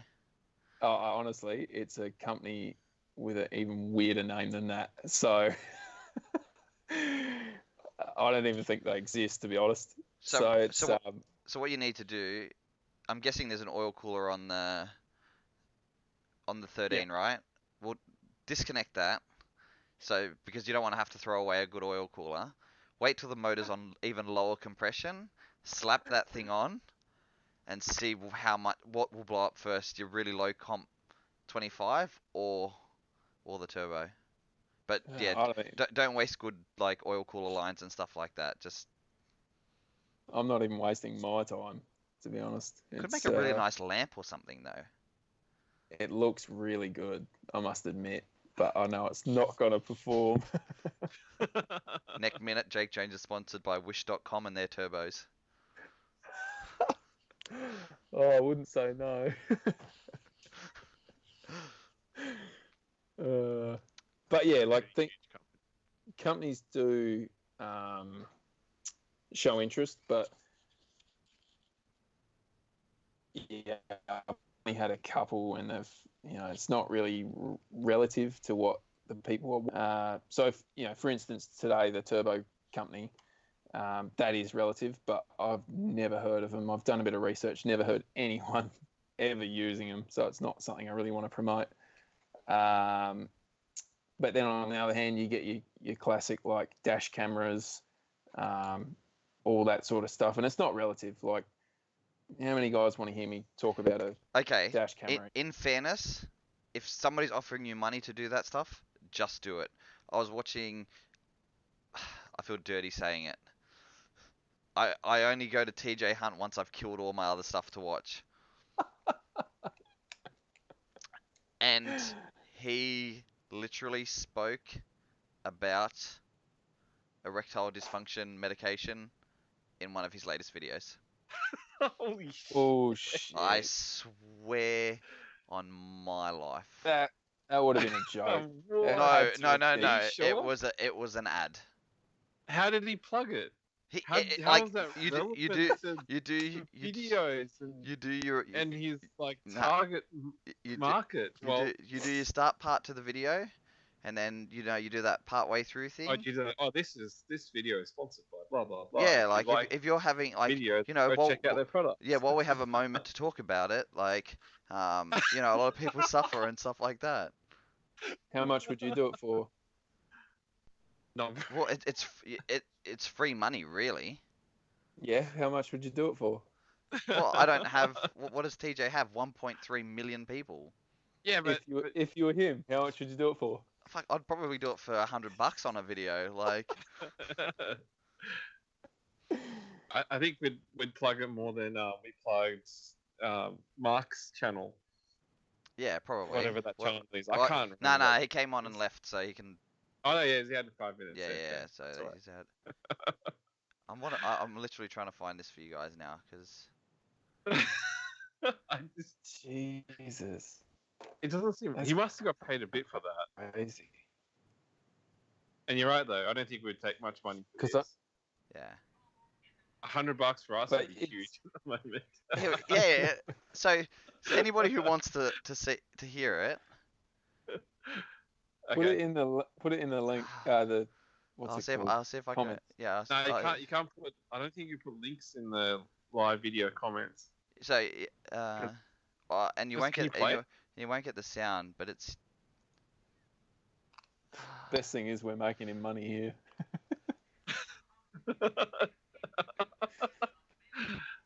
Are you gonna play? Can you share it? so yeah. On this Oh, video, okay. the rebuilding my Ferrari one. What? He, Okay. So it's paused at the moment. yeah, All right. yeah. But Okay. Are you trying to find the? What's with the pause? here, there you go. I found the part with it. Like he's talking about it, and there you go. Okay. Eating I've meds got it prescription muted, so I don't online. know. Okay. So yeah. So Jake, if a company's offering you money, do not feel ashamed. That is shameful. So, Holy shit. so I watch way too much YouTube. Yeah, man. But so if a company is offering you money and you think that it's not relevant to what you're doing, just plug it in there, collect your check, and put it towards your car. Oh. But like, what was I? With all this apocalypse stuff that's happening on YouTube at the moment and a few other things, yeah, they're talking the fact that advertisers are able to get one view is worth less than a cent now for companies, where it used to be worth a whole lot more than that. So for guys like you, Yeah, and but stuff like that are trying to get that reach and stuff like that, if somebody's offering you know a set sum of money for your reach, then it's as long as, of course, like, you know, I'm sure if it was sex doll, like inflatable sex dolls or something, it's probably not something that you want to be doing, because you're a pretty family Just friendly. your audience. Yeah, Yeah. you're a pretty family We would do friendly. it. Yeah, we would probably do it. Yeah. Well, like I'm sure next week he's probably gonna have cannabis or something in his pots behind him or whatever. It is Canberra after all. Uh, he's just easing people into the idea of it. Well, the drug dealer is behind but me, just so on maybe he'll sponsor me. but just on that, the whole 1 cent per view thing. See, there's a huge variance there, because one view on my YouTube at the moment has an average of someone being there for 8 or 9 minutes. So that's worth a lot, because someone's obviously watching my video for 9 minutes. Yeah, I was there before for 40. I was there for 45 minutes of it today, mate. Sorry. Why you didn't overlap your finals when you overlapped all your other video parts of it? What did I do? All your other videos, you overlapped your out of car with your in car, or most of them you overlapped them, and then the finals you did them like separate to each other. Got yourself an extra 10 minutes or something. Oh, whoops! I was probably meant to, eh? It was, but I think I only finished the edit like midnight last night. So yeah, But sorry about that. at least it's not the music Fink puts over the top of part of his things, because he's like, oh, there's too much wind noise, so I put music. Oh, I haven't His even watched videos one are of his yet. ridiculously long. Stop. No, and I messaged him last night because he does an apology outro, and he's like, "Oh, sorry guys, today's vlog wasn't very interesting and it wasn't very long. Like I didn't get much content, and then it's a 30-minute video." But he's but he's already done he's done the outro not knowing what he's got during the day. I'm like, dude, If just you watch, he'll blow up, because he'll get Adam to come over and plug him. yeah, that's And it will he's not be silly. No, So he's that's a reason for you to come. That's to also a that really video. good reason that somebody should pay the $300 entry at least and just show up to an event that's just down the road. And if he wants to totally slum it, he can sleep at the caravan park in the back of his van. So, I'm gonna be there. Don't you worry. and the fact that I think there'll be an extra corner this year, and the fact we can run backwards and forwards, we'll use tires a little bit more. But I think the last couple of years, I think I averaged using maybe 6 tires over a weekend, and that was still with tread left on each of them. So, yeah, it's not an expensive weekend. So, and then we'll see if you can handle the drinking challenge Australia. I mean Drift Challenge Australia.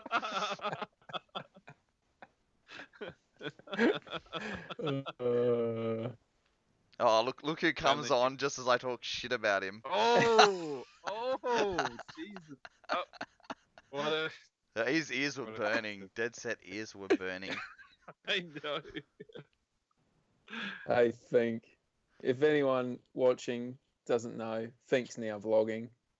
Get on it. He was there. He was there watching. He was on talking about it last week. Michael, don't talk dirty words in. Delete his comment. Yeah, don't talk dirty words in the chat. And yeah, how Yeah, real? did you look at the Michael was saying? Did you look at the picture? No. What picture? Again, you didn't see it. You're like, it's like having an interview with EG. So today, so today that All Star Series put up a. I don't use the name because we're not plugging a brand. Just like you don't want to talk about your expensive turbos. So. I like how we're getting in trouble from Tiana when we I know. He wasn't tagged in anything. Ever comes up. But she must have heard from someone. Yeah. Who else is listening? I don't know, but whatever. They're gonna double the number of CCs and cars because we sold them out last year. Yeah, because they were sold out last year. That was cool. What's a Palmer?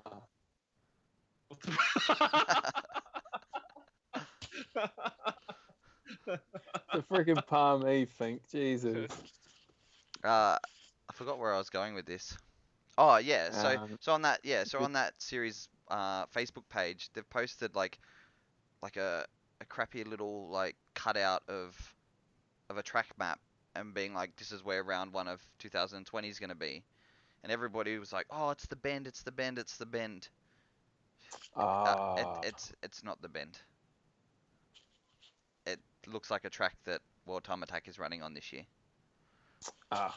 So, yeah. Yep. So it's just funny that everybody's so excited about that track, but yeah, the pictures of South. So I think Solly's just having a lend of us in the comments. So back in your box, mate.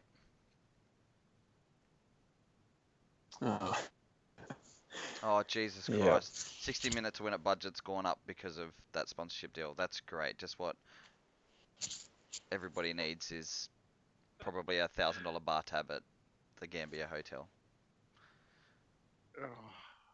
On Saturday. Jesus. Does Solly even drift anymore?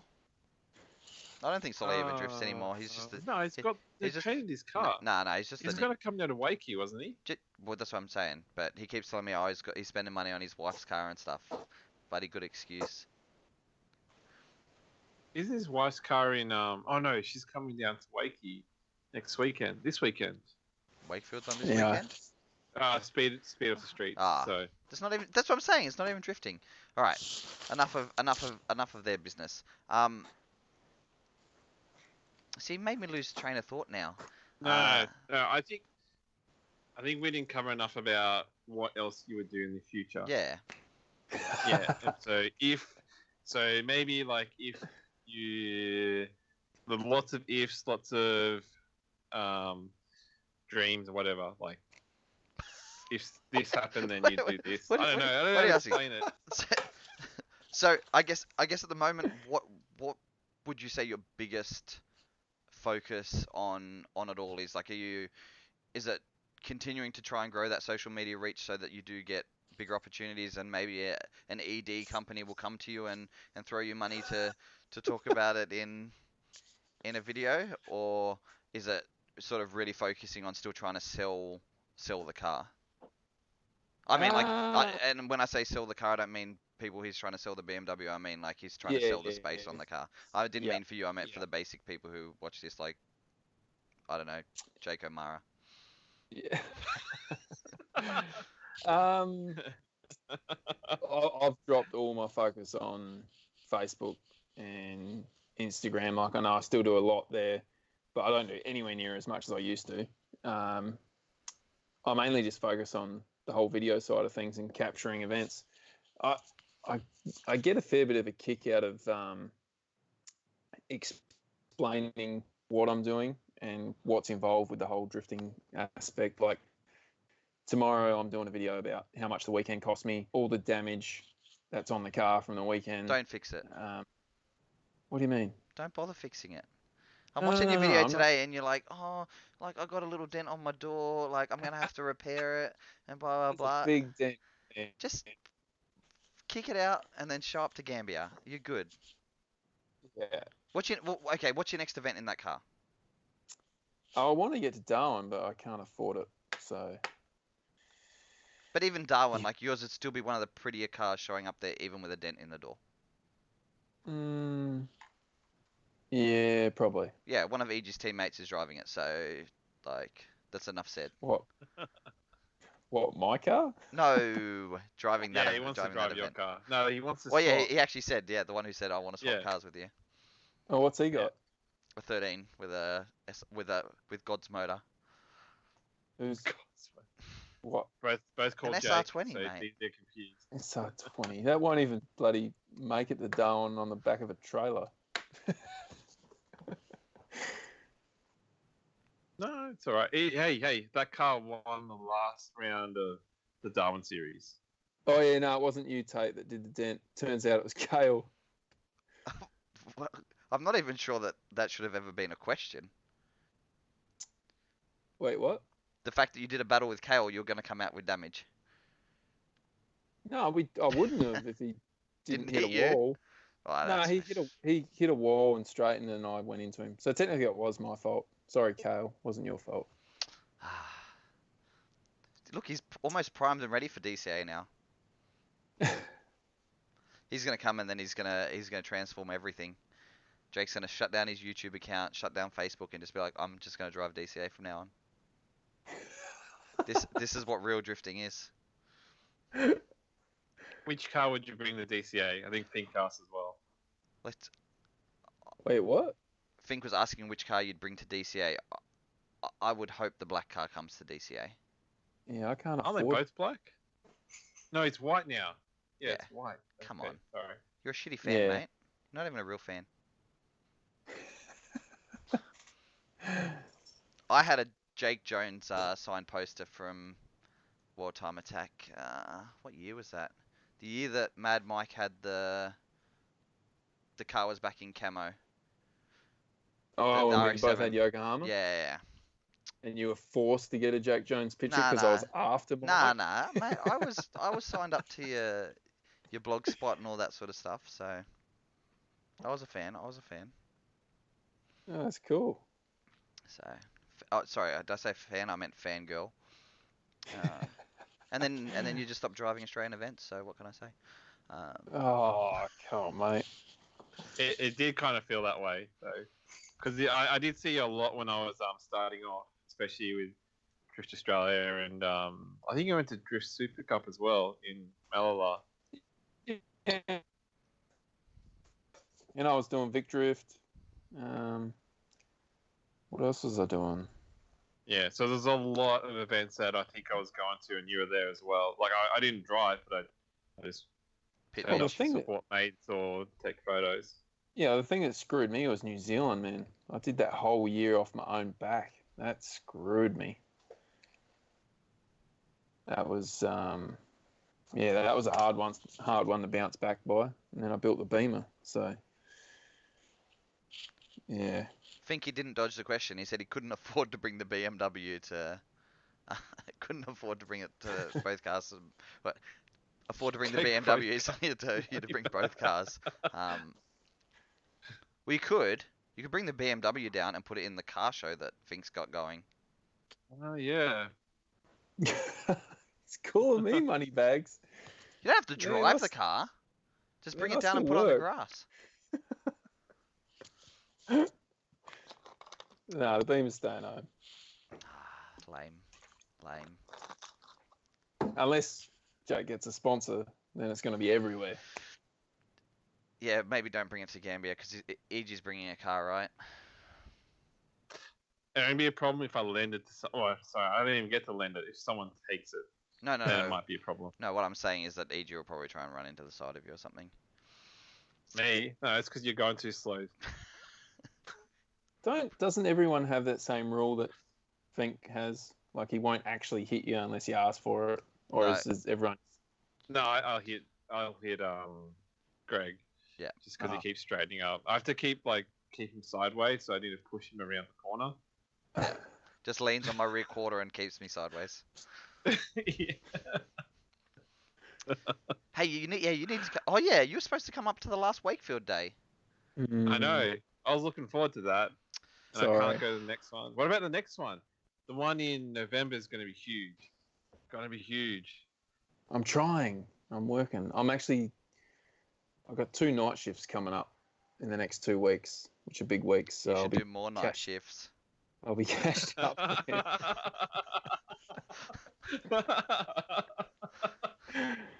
$20 is $20, mate. Yeah, you're right.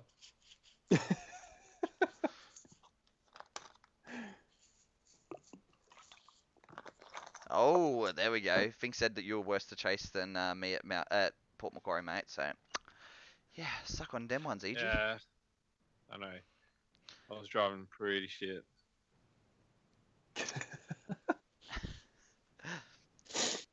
What else you guys got to talk about? Anyway. No, I don't know. I think we like joked over too many of the things that I guess. So with the YouTube stuff, with 16,000 subs, that puts you in that number's covered for becoming a partner or whatever the hell they call it now, right?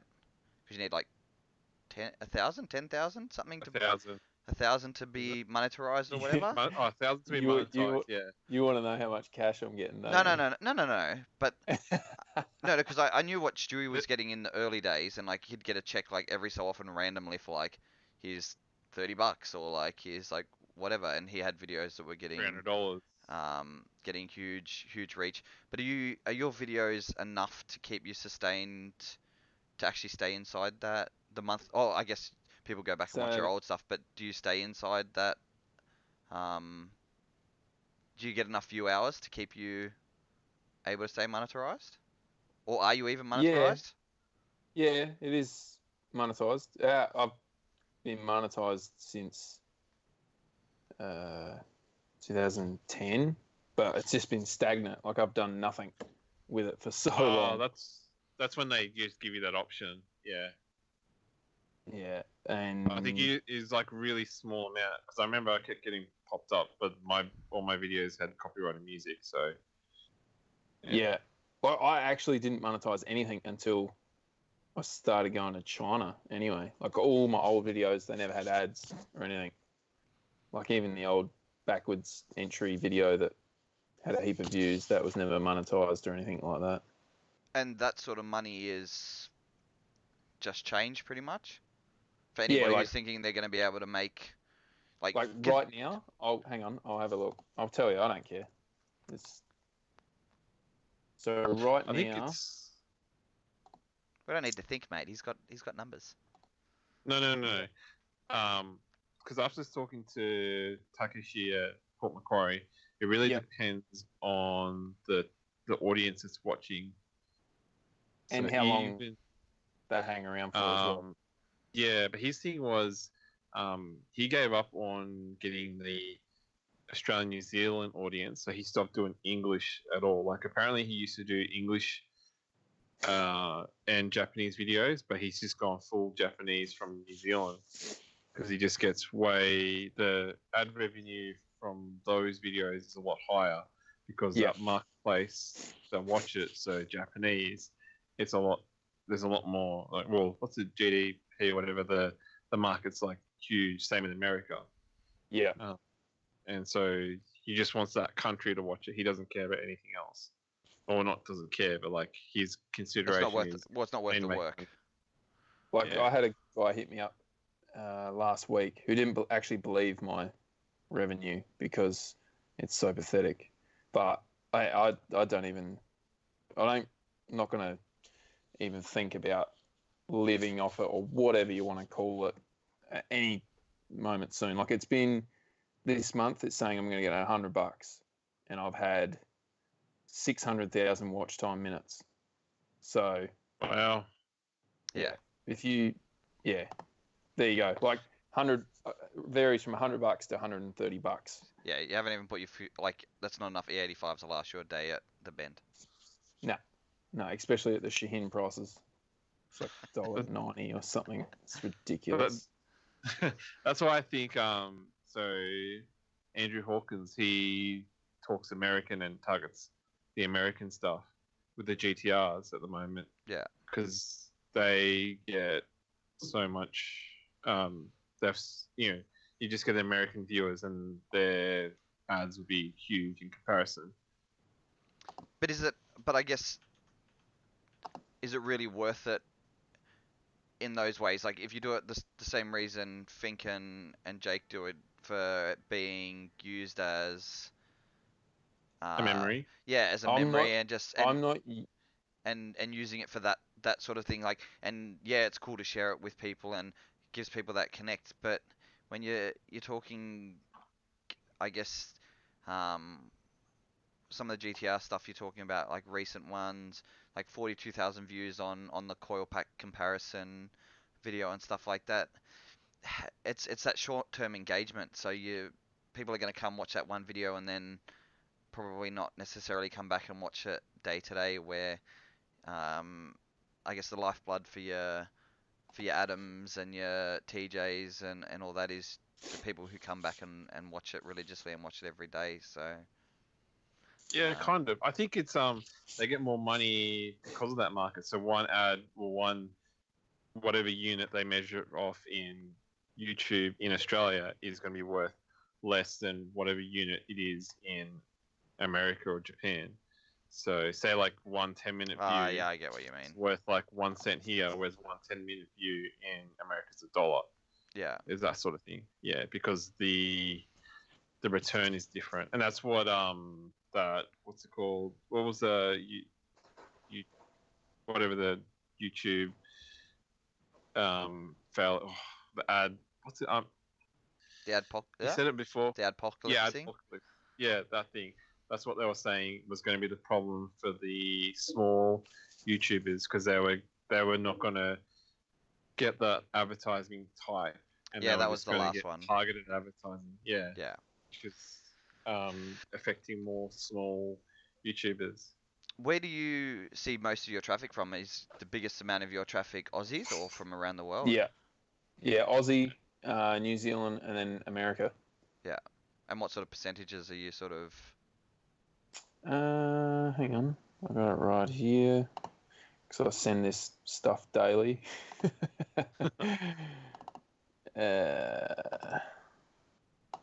Media kit. So it is exactly. YouTube is 90. Oh, this is pretty interesting too. 96% male, 4% female. So I'm saying 40... $20 is $20, mate.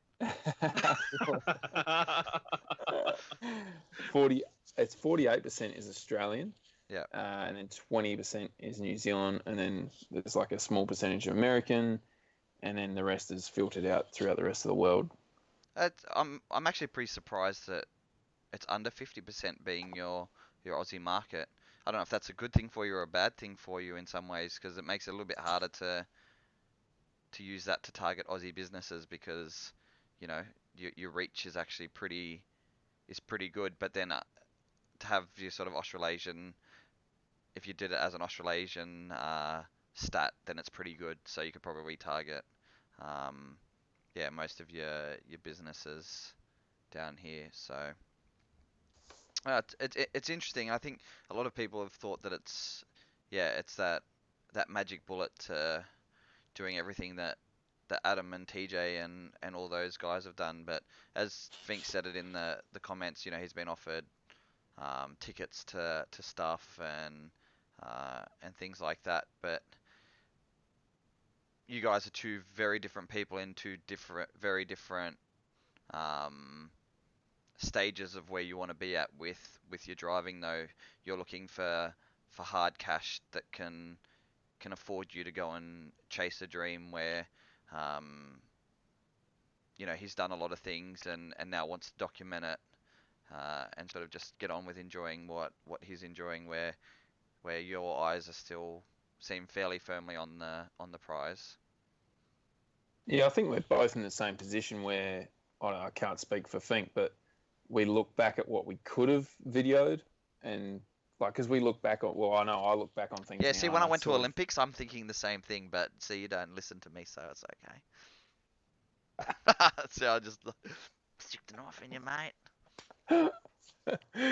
But yeah, like I don't know. There's so many memories which I wish I could remember completely, you know. Yeah. So like trying to write off Yeah. that 13 you hadn't had that long at Oran Park and all that sort of stuff.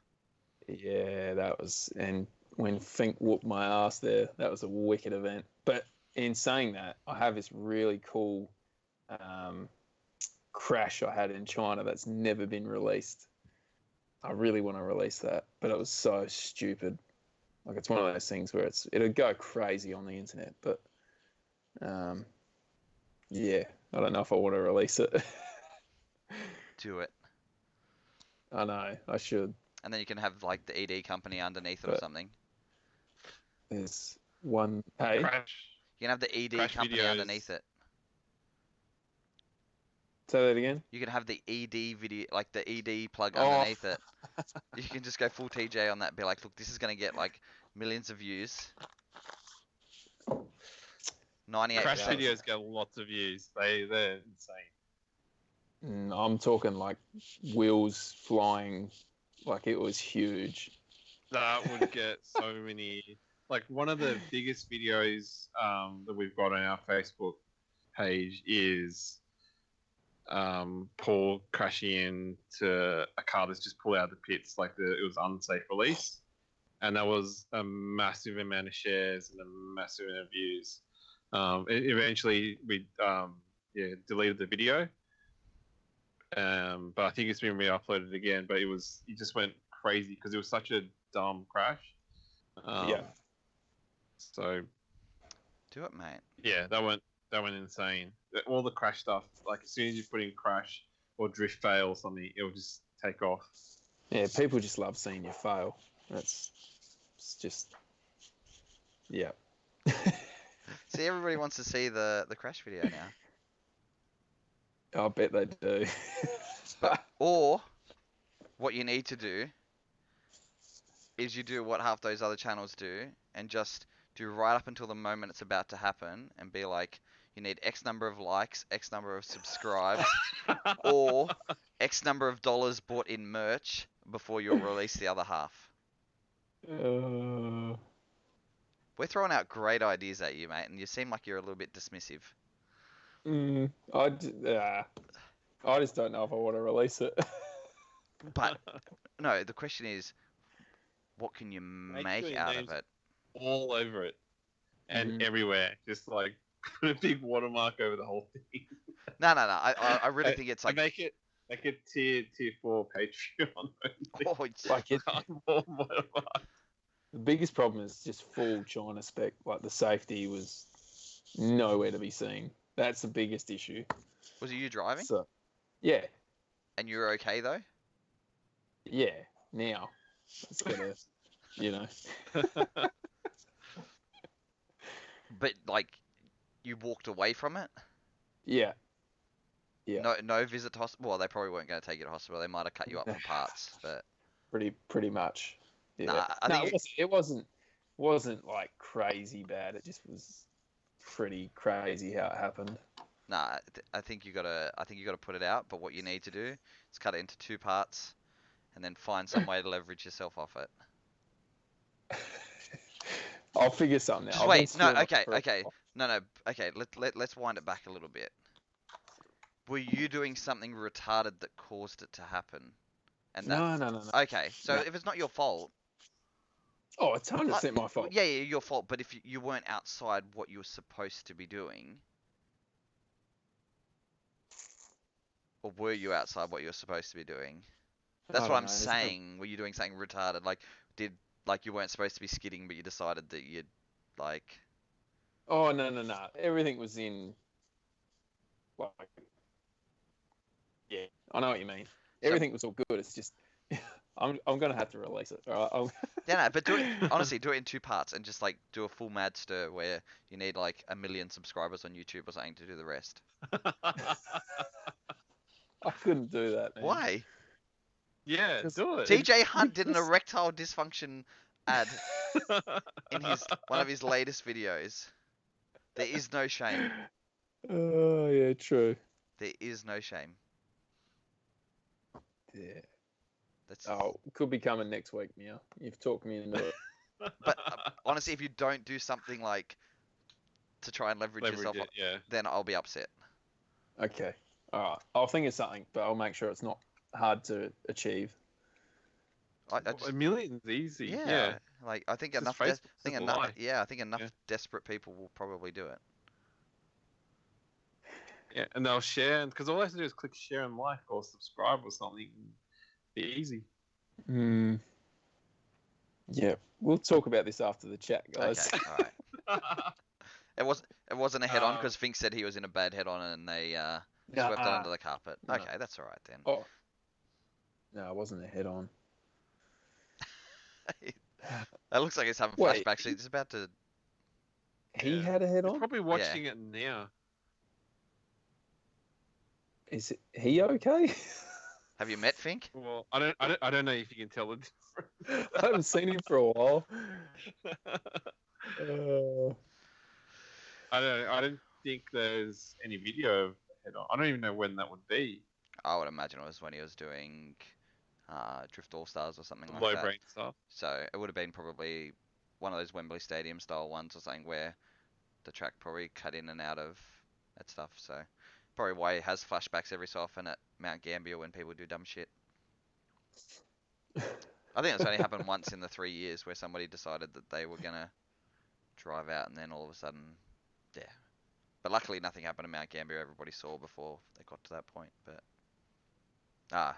years ago. So Fink's so old that there wasn't video cameras back then anyway. So. Well, dude went the wrong way around at the bend on the weekend. Really? Yeah, he was he? Yeah, I probably should. Was it? Shouldn't talk about was it. Was it an S15 from Sydney? No. I don't know who it was, but they got kicked out straight away. I would, hope so. I don't think people realise how quickly that shit can end events for everybody. I guess any top. No, go EG.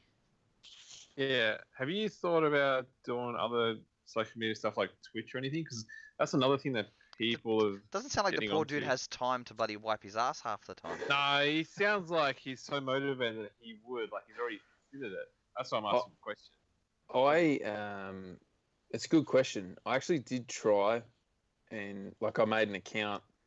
I think that's the one where someone's already got my username. So if you are following a DriftSquid on there, it's not me. But yeah, I couldn't quite figure it out because it just seemed like a heap of video game stuff. I ended up following Deadmau5 on there, and that was about the only thing I knew how to do on there. Which was pretty cool actually. He actually reviews all these other people's songs and tells me if they're good or crap.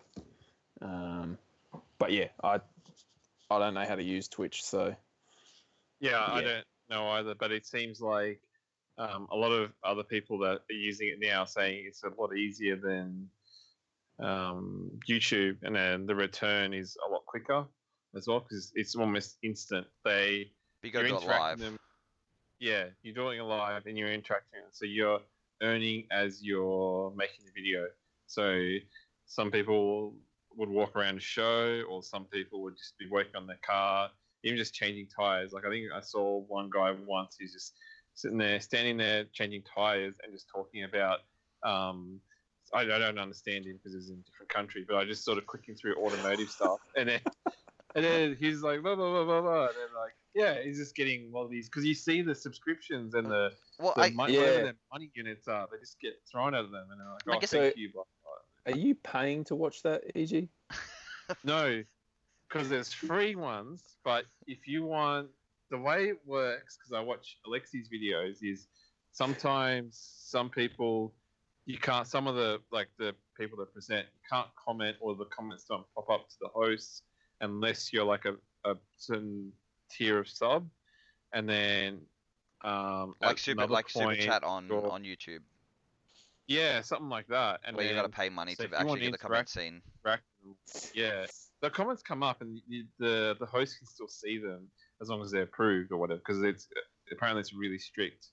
But then it's a little bit different. It's like a live video, but then it seems kind of just as easy. And then some people say its earning is a lot higher than YouTube, especially when you're starting. It kind of defeats the purpose of what I'm doing at the moment. But not totally. Yeah, but you just dual it. Yeah, just if you're out, your videos where you're pulling your gearbox out for the umpteenth, 100th time or whatever.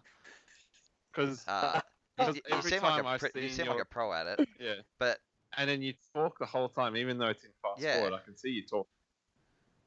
Yeah, just set a camera up, and then get to work, and then you can still have your vlog camera and stuff set up as well, so you can double dip on it. But the other one would basically, you wouldn't be doing any work while doing it. That's creepy, man. That's creepy as. Well, as long as you don't get into anything weird during it, like you're earning the extra $20 or whatever. But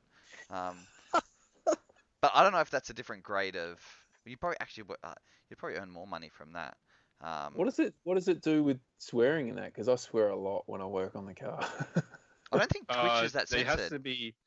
No, it used to be apparently, but now there's like an adult, as in you could have swearing, as long as it's in that category, like an 18 plus. You can't have it in you can't have swearing in a non whatever category. So you've got to make sure that it is that sort of 18 plus thing. Yeah, because as a kid, we all really struggled to press the button that said, "Yes, I am over the age of 18."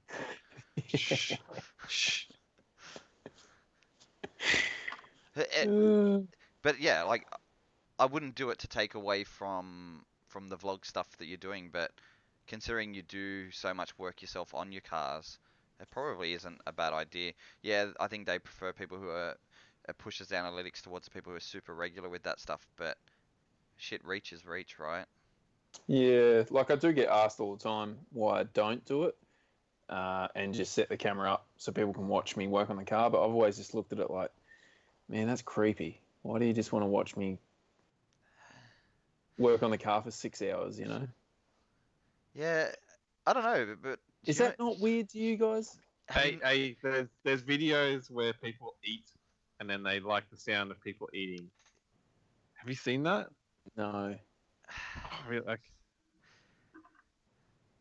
I can't remember. There's a word for it, but have you not realized in the first 30 years of your life how fucked up human beings are?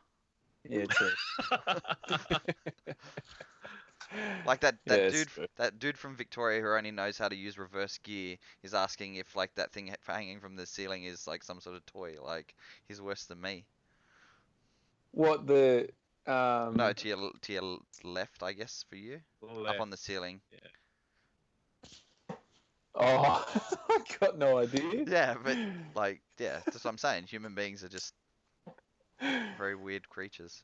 Yeah, this ain't my house.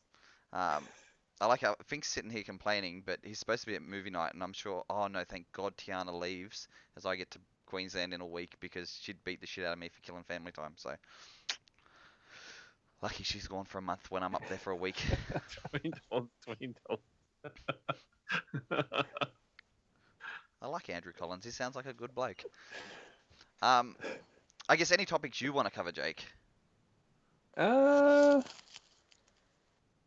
Geez, I had some today when I was thinking about them at work. You did say you're forgetful and you had to remind you to come on. Yeah, I needed that.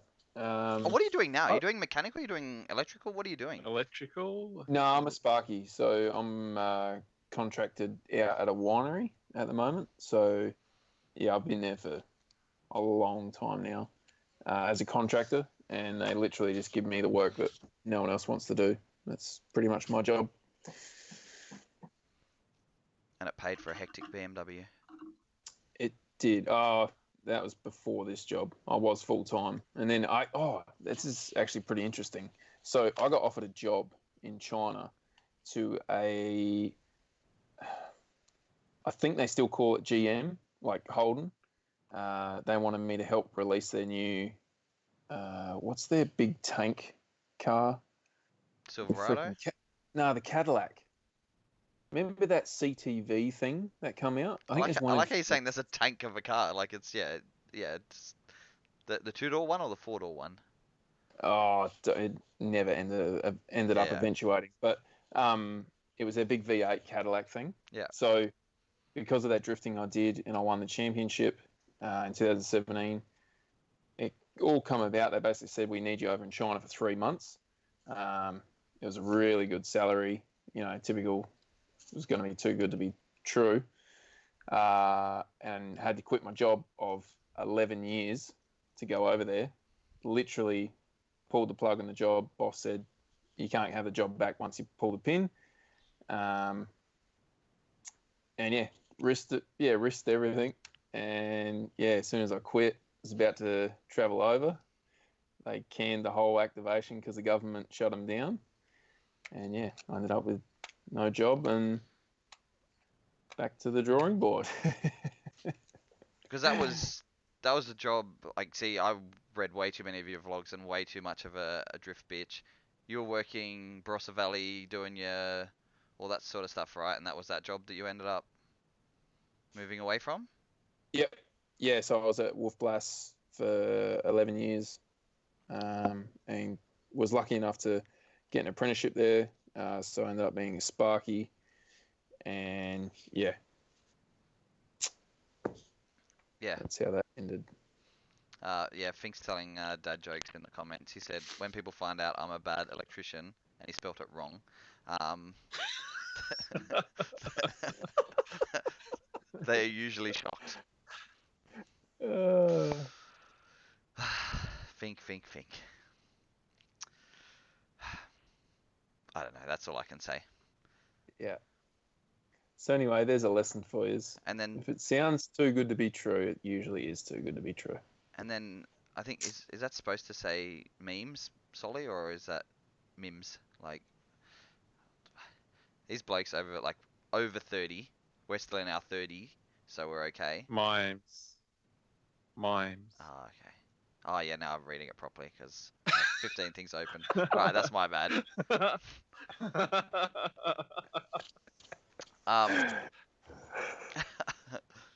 The joke was, I was once kidnapped by a group of mimes. They did unspeakable things to me. All right, well, we're deleting these two old blokes in the comments and blocking their comments. I like how him writing it again. You're not explaining it to me in words, so it's not going to help me.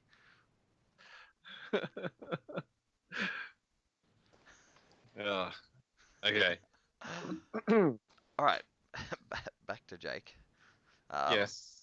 And Australia's most professional drifting podcast that isn't released as well. Yeah, isn't released as a podcast. But isn't released as a podcast at all.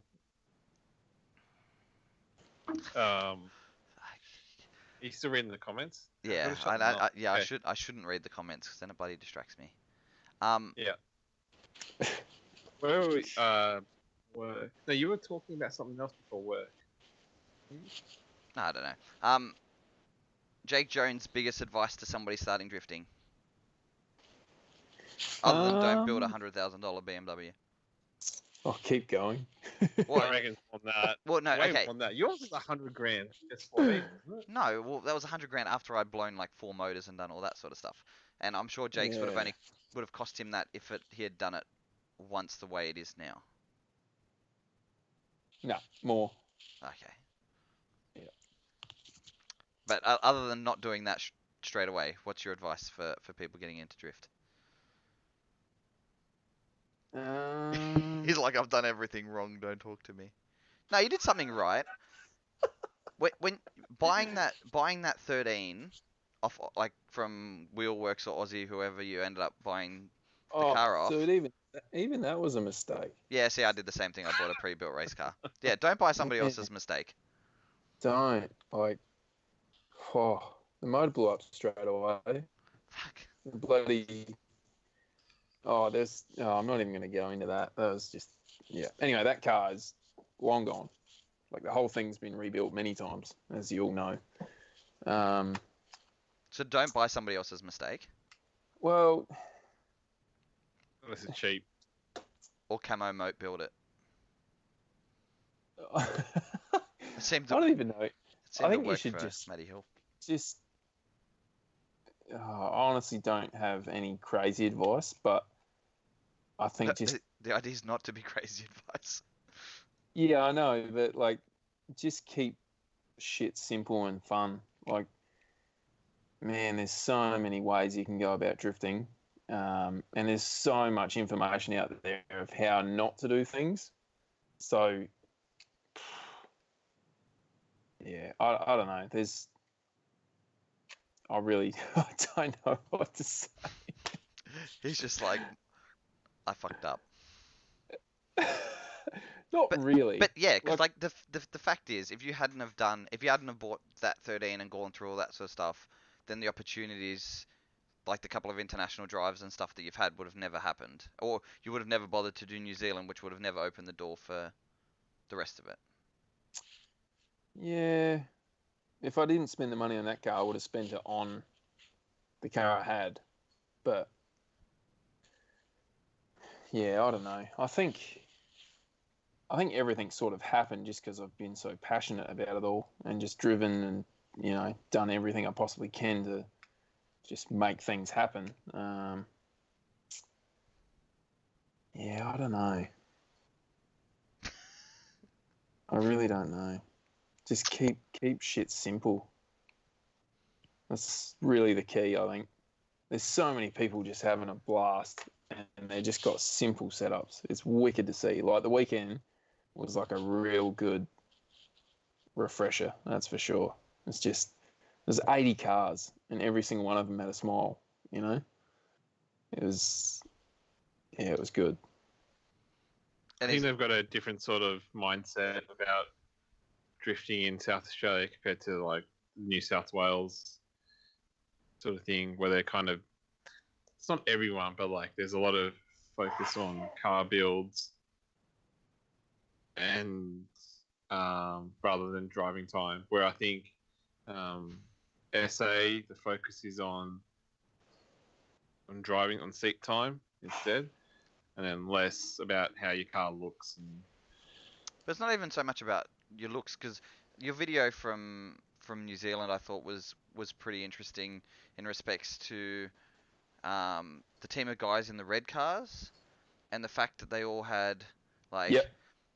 You know, in Australia we're like, we're all just gonna run Origin Lab fucking front and rear over fenders because it's easy to get. We're all gonna run Origin Lab body kits or knock off D-Max stuff or whatever because it's cheap and easy to get here. Then you've got dudes who are bringing in wide body fenders and stuff like that, genuine ones from Japan that are your more expensive ones that not many people are running and all that sort of stuff because they want that cool side of it and yeah, it just brings that. There's subtle differences, but I don't know, it's that different passion for a different side of it. So I don't think it's so much just the look side of it, but yeah, the thing I found with the SA stuff is shit just seems more simple.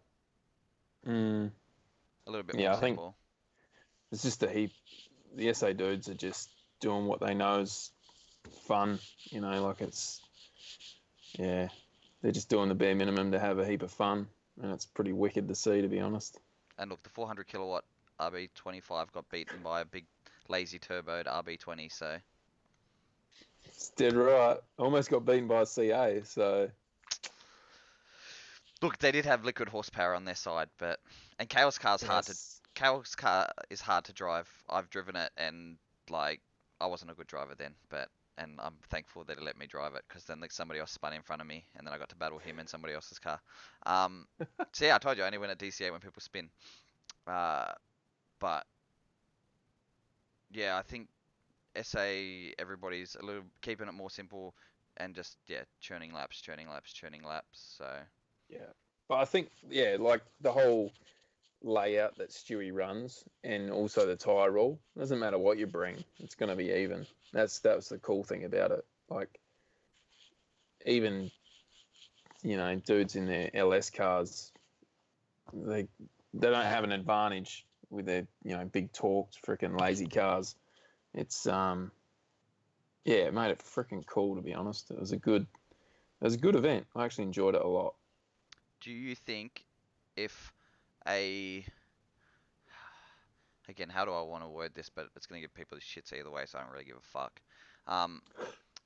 If a more mainstream competition was to come along and run a full tyre restricted series, I know all series are tyre restricted in some way, shape, or form, but run a street tyre series only, but sort of aimed at cars similar to your BMW or whatever, and it was mainstream TV and stuff like that, but it was a way of driving down costs. Do you think that would be the right direction at this stage for Australia to go? As in national series? Yeah, like a televised national series with proper everything. Because a weekend like Board Time Attack, you're churning through, what, a pair of tyres every 2 to 4 laps? 2 laps. And what does a pair of those tyres cost you? Depending what you're running, but like those tri-aces, they're 110 each. They're not too bad. So 200. But they're not. So just $200, $220 for 2 laps without any other costs. Yeah. Then a pair of tyres is usually $35 in fuel. Jesus. So what I'm saying Hang is, on. No, more than that. Yeah, about 35 bucks in fuel. So, and yeah, this is my point that I'm going at where Fink said it is, yeah, considering the general punters don't know the difference between if you're out there running on $220 worth of tires or running on, buy in bulk enough, you could probably get radials that are decent at, probably put a pair on the car for $120 probably. Yeah, $58 I think I paid for the ones on the weekend. Yeah. The Salins. Yeah. Was that through Scott's And they Tires? lasted. Yeah, it was. See, gotta plug the boys, mate. Yeah. And that they lasted ages. That's good. Yeah, so your costs all of a sudden are down at, well, but I guess if they're on the BMW, you'd probably chalk through them quicker. But yeah, all of a sudden you've turn your costs way down. Do you think that sort of thing would be beneficial, and do you think it would change the show in any way, shape, or form, other than the fact that drivers could afford to turn more laps? I personally think it'd be a good thing. I'm not going to lie. The main people who would think it's a bad thing would be the guys that have set their cars up to suit semis and have also got backing, with a semi-slick tyre. So yeah, I'd love to see World Time Attack on a street tyre. I mean, they're limiting Time Attack cars to a street legal semi, basically. Instead of running full slicks, and they're all the top dudes want to run slicks. They're just pushing for it every year. Like this year, it's going to be stupid. I don't know how they're going to get around the track without blowing tyres out, but it'd be wicked to see World Time Attack pull back to street radials. But I don't think it'll ever happen because they've got big time manufacturers and drivers from around Australia with good sponsors and tyre sponsors and overseas drivers with sponsors. So yeah. But yeah, sorry, I'm laughing at Cal's comment. He said he sabotaged your tyres so you could beat him. Also, he could beat you. I don't even think he would have needed to do that. But yeah, and I guess like that HKS car that showed up last year for the Time Attack was purely a demo car because they refused to run it on anything other than full slicks. And the fact they ended up a day late, so it probably would have missed the comp anyway. Yeah. But yeah, and not many of. Look, the reality is most of those companies that only have semi-slicks, I think there's only 2 of them now, really, and they came out of the same family, and that's Velino and Sestino. Everything else has some form of street tire in its family, and the fact that you guys running Nittos over in the States have gone to a more street-based tire, and it's just they've made the cars heavier so they can run a massive one. So, yeah. But like for somebody like you who's in your position and you're in the majority when it comes to, well, I wouldn't say you're in the majority, but you're in a group of guys who do have expensive cars that have all the good gear and all that sort of stuff. But for you, you're saying that life would be easier if you were restricted to a street tire, and those pro events where you still get the eyes on you were a whole lot cheaper for you. Yeah. It's almost, thinking about it now, it's almost like it'd be a really good challenge to try and make the Beamer work with a good street tire now. That's what I was ticking in my brain. Yeah, and you probably could, because if you've still got decent weight in it, like sadly you'd probably want to end up a little bit wider than a 235 or something like that to really get it to work. But again, like you look at your Vaughns and your Chelseas with a really unconventional chassis, and they're now running just a massive street tire on the back of that car, and they've just got it set up super soft and all that sort of stuff. But do you feel like a semi-slick is also a really easy way to cover up poor car setup? Oh, 100%. 100%. But in saying, talking about those Nittos, I used them in China and they were junk. Those semi-slicks. Yeah, the NTO5s. They're really shallow. They changed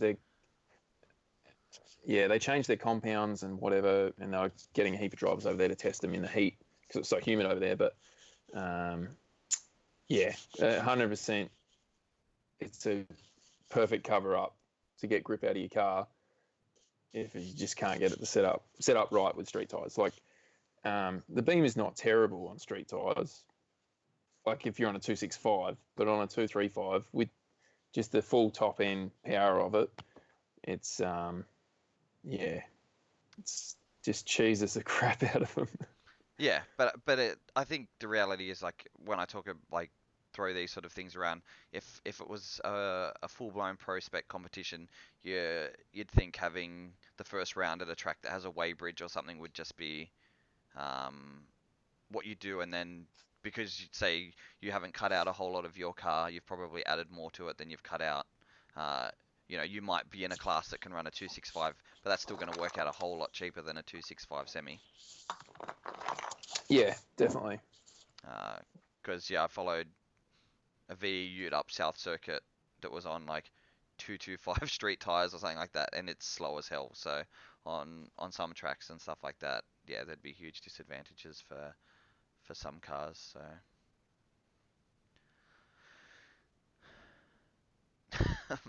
Mark Martin said my car doesn't seem to like any tires.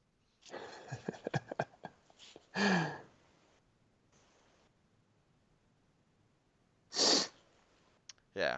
No, it's just interesting to hear, because you are one of the more experienced guys who have done all sorts of different things, but also, in that group of guys who really wants to make the pro thing work, but also is funding that out of your own pocket a lot of the time but if you had a better platform to leverage yourself off, then the rest of that becomes more realistic, and the fact that you could go to sponsors with a budget that's considerably lower than what you'd probably be currently asking for. Yeah. I just seen you guys are talking about the turbo, chucking a smaller one on. That's simple enough to do. However, I lose my revs, then I can't have that, guys. Smaller turbo. You got a Winters in that though, right? No. Yeah. Yeah. So you just instead of going smaller turbo, you just change your gearing to be shorter. Yeah, you can. So. But I don't have any gears. Yeah, but the reality, but what's another set of gears worth? I think it's I think you're only $70 US. Yeah, so that's a whole Really? lot cheaper than getting a retune. Oh yeah, 100%. But yeah, just so they know, like the reason I don't have a small turbo on it is so I can still rev it to 10 grand without the intake temps going through the roof. Yeah. I think you said just take the turbo off. It sound like a freaking VL then. Then Fink will be your number one fan. Uh, Connor, that weird dude who drives the Honda Civic in New South Wales, wants to know what year was the crash. I think he's trying to stalk you. oh, you'll see soon. Just gotta follow the YouTube channel. Once he gets up to Yeah. that 1 million subs, it's coming out. Make sure you share, like, and subscribe, and Yep. comment because All you that need stuff. engagement. Yeah. And I guess, would you like to? We kind of have a national series, and of course you'd want to see a more mainstream national series. I guess in Australia's current drifting climate, as somebody who's so passionate about it, what would you like to see different? Considering you drove Super Drift in Drift Australia, and then the last event and stuff like that, and the golden days that everybody talks about. You were part of that, even though you're a really young guy at that stage. I guess what would you like to see more within Australia? And don't say like the golden days because we can't go back there. No. Those days are well and truly gone. I think we just need to, like, everyone needs to be involved, not just us. You know what I mean? Like, there's a lot of companies that'll probably never come back into drifting because of what happened and their previous experiences with it. But yeah, everything needs to grow together again. I don't know if that's gonna happen, but yeah, up until that happens and everyone sort of grows together, you just got to keep doing what you can do, I guess. I don't know. There's no. But human nature is going to be that people are always going to have their own sort of agenda. So that's sort of not ever. I don't think. Yeah, and when I say grow together, I don't mean each series has got to, grow together. I mean like the businesses that can benefit from growing with these sports. Like there's so much freaking opportunity out there, and like I don't know if you guys seen the group I created. Yeah. Just to try and encourage people to freaking work on their cars.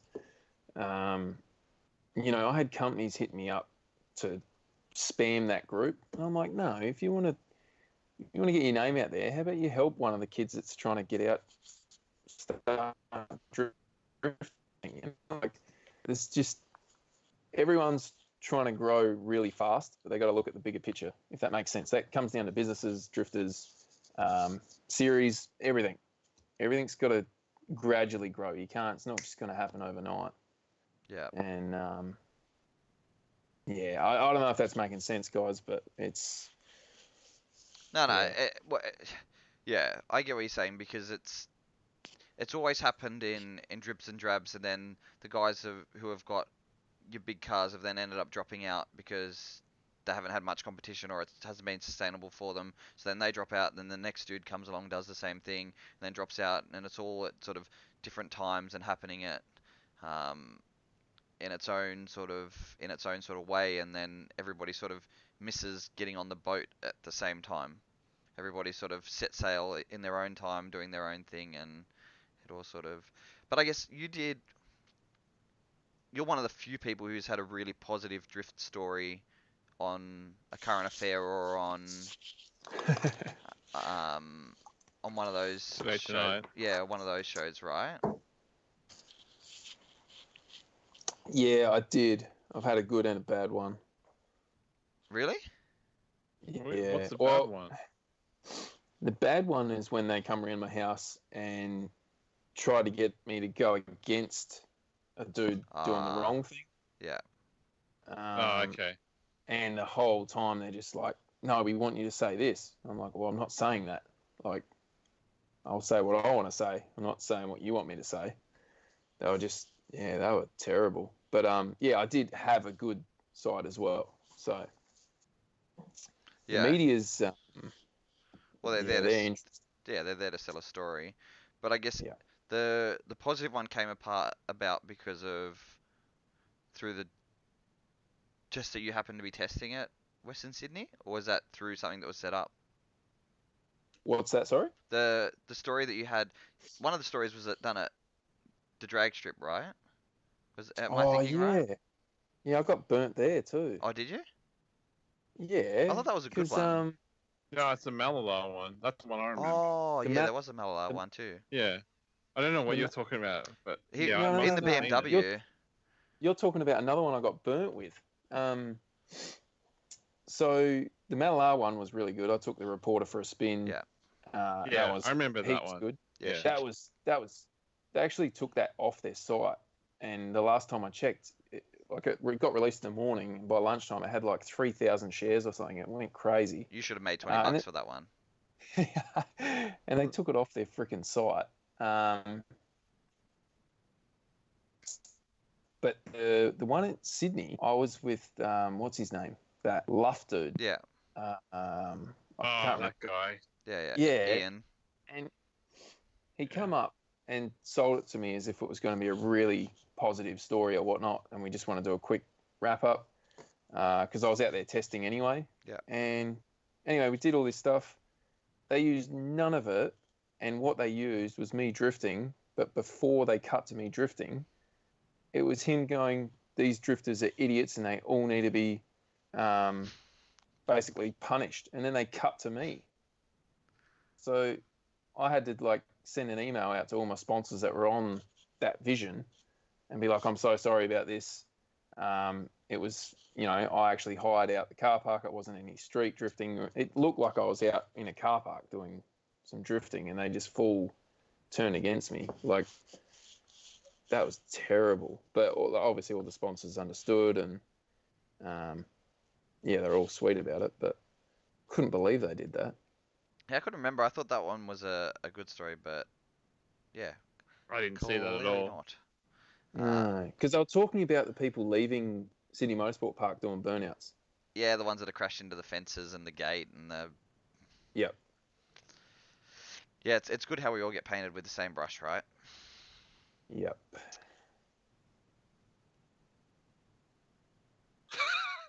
Way to bring the mood down, Greg. Yeah, I didn't expect it to go that direction, and now I forgot where my original point was going with it.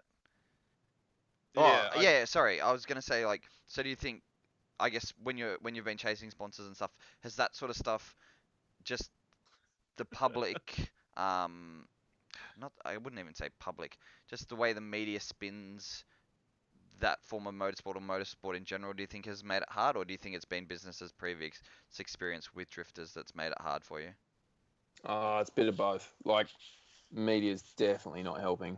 You ask anyone that doesn't know anything about drifting and they watch Current Affair or whatever, they think it's just some hoon thing that happens on the street. Yeah, like, the media's definitely not on our side. I think we all know that. And a lot of things have caused a lot of deals not to happen. I've had one recently where it was going to be a really crazy activation. It didn't go ahead because of insurance issues, and they just wanted absolutely everything covered, and the expense of that insurance was just ridiculous. And there's no, like, I understand there was a necessity for it, but I think the whole hype over how dangerous the sport is just made it seem like it was going to be a lot worse than what it was. Like, it was going to be an activation in a freaking car park. It wasn't going to be anything crazy. Like, we were going to have basic insurance, but they wanted everything covered. So Yeah, because that's another thing. Well, we had. It's funny that you say it because we had like a little working group going between a bunch of the clubs in New South Wales trying to get going, and one of the guys had said when he was looking into trying to be able to use different places for drift events, the easiest way to get around all of that was to be like, we're shooting a commercial. And if you said, oh, we're shooting a commercial and it's no longer a motorsport event, everything becomes a whole lot easier. But I would imagine you went through that plus the fact that I think you need different types of insurance and stuff like that for your camera crews and all that. So,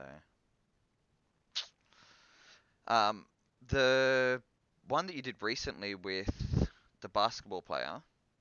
Yep. That was them coming to you, you going to them. That all happened through my good mate Mark Boxer from Hoon TV. Yep. And yeah, he instigated that whole thing. He actually, I'm not sure how he was connected with Mitch, but yeah, he literally rang me 2 days before and said, "Is your beamer running?" And I said, "No." And he said, "Get it running. We're gonna do some cool stuff." So yeah, those things just happen out of the blue. Boxer's amazing for that sort of stuff. But and he just makes stuff happen. Does timing like that kill you though? Because something like that would have been great knowing, say, a couple of months beforehand, because that would have been a really good one to sell to a sponsor or even sell to the team that he plays for or something, to be like, hey, like, you cover my costs for the day or whatever. And yep. Yeah, that would have been amazing, because at the end of the day, the only person that cost money was me. Like, yeah, the track, they got something out of it, and they obviously built the track or whatever. But the track's obviously there. Yeah. Mitch, he just had to go out there. Boxer, he had to go out there. It was their time, but the only real person that cost money was me using my car. So I didn't have an issue with it. I enjoyed it. It was a good little activation. And yeah, like, we all ended up with something out of it. And I enjoy doing those sort of things. I have another similar thing coming up, but on a bigger sort of scale than just with a basketball ring, which will be pretty cool. But yeah, it's very handy having someone who's got a racetrack that wants these things to happen as well. Yeah, of course. But yeah, then it's just a matter of hoping that you've got enough time to sell it so that it doesn't, again, you're not selling yourself short and it's costing you money for them to make money. Yeah. And all that sort of stuff. And I understand exactly what you're saying. Yeah, AJ and I actually, we're in a group chat with somebody that we were talking about this exact thing over the weekend, and it's, drifters selling themselves short too often. You know, massive sponsors down the side of the car, and they're actually paying for product, or they're paying, or paying retail for something that they've got down the side of their car. Or the year I had the tire sponsorship,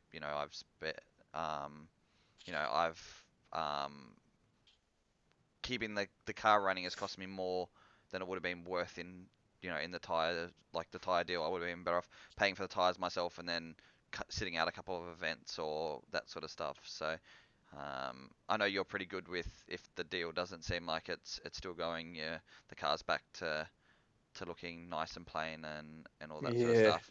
But I think they've been plain for a while. But I think you're one of the few guys that I see that actually is active about that, being like, no, like, that deal's over, or I'm not getting anything from it. I'm not going to sell myself short. Where a lot of dudes seem to sit on a car that's been still wrapped in a company that hasn't given them, a cent in, X number of years or whatever. So I'm going to be brutally honest here and admit that I was bad for that until it got burnt a lot. So, especially in the early days of the Sonny, I gave up a lot with the whole, if you do more this year for us, we'll come on board in a bigger way next year. Man, did I get abused with that so much. And I kept falling for it to the point where I finally, thought, nah, stuff this. It's just crap. And they're just talking crap. So, and then when you do actually say no, they crack it big time. So, obviously I've learned a lot over the years.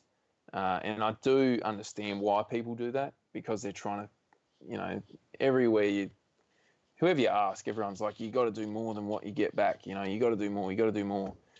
And it's just drilled into people's heads that they got to do it. So people end up, giving more than what they're actually getting for, and it's just, sometimes you get stuck in a freaking rut like that. But yeah, it took me a while to get out of it. Yeah. So I guess for people, like, if you sort of, your deals and stuff have ended, unless of course it's like a family business or a great friend or whatever. But if it's a proper commercial deal, then yeah, if you're not getting something for it, then yeah, it's probably Like, too good to be true. here's a good one for you. Like, so I finished the Beamer, and there was a that was offered to me at cost price to go in that car for a 900 mil long, by whatever height it would have ended up being, sticker. So that's probably, the whole rear guard, for instance, plus everything else I do. For a cost price, so it wasn't actually costing them a single cent, and it was obviously costing me money to buy the product. I said no, ended up going to another company where I bought the unit outright and didn't have to run any stickers, and now that company absolutely hates me. Because like, that makes a bunch of sense.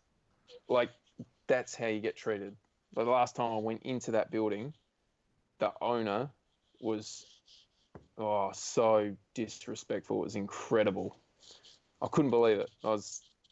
So many things have happened. I could almost write a book. It's incredible. But I think it's being open and honest about it, because like, I guess you probably don't think of it like it, but you are sort of, you did pioneer a little bit, because you came through and sort of, you were at the end of the golden age of Aussie drifting, where you were a privateer and then wanting to make that next step, and then just after that you really kept trying to push forward, where a lot of those guys sort of took a massive step back, um, or all the guys who stuck around were in well-established programs, or had already learnt a whole lot, where you sort of came through and had to learn a whole lot at a really shitty time. So you sort of came through at that time when everybody couldn't afford to keep sponsoring people, couldn't do this, and we're like, oh, if this kid's just going to keep doing what he's doing, well, we're just going to let him keep doing what he's doing, and the car's covered for nothing. Where somebody like your Bo Yateses and stuff like that, who had come through and were a little bit more savvy to that, because they'd been through those deals and all that sort of stuff, were a bit more like, no, you don't. Like, we're not keeping it looking like that. Not a chance in hell. Or I'm just going to park the car up. So I think you really were one of the only guys who continued through chasing what you were chasing through that time. So you probably did get coppered a little bit without the good old Vaseline on. So and I think but I think it's a matter of being honest with it and sharing it. Yeah, you don't have to say the names of companies and stuff like that. And I'm sure if people really wanted to be that sad about it, they could go back and work out a timeline of who you had on the car at the time, and all that sort of stuff. But the reality is, as you said, like, that a company that doesn't want to even talk to you now because you went and bought their product. Oh, You know what I mean? Like it that's just a bit tragic. So is what it is. Tom Bell has said, if you're gonna have sponsors on your car, then you can't just expect to sit back and do nothing with it. But I think I think you read that wrong. He said if you sponsor a car as a company, you can't expect to put the sticker on and just sit back.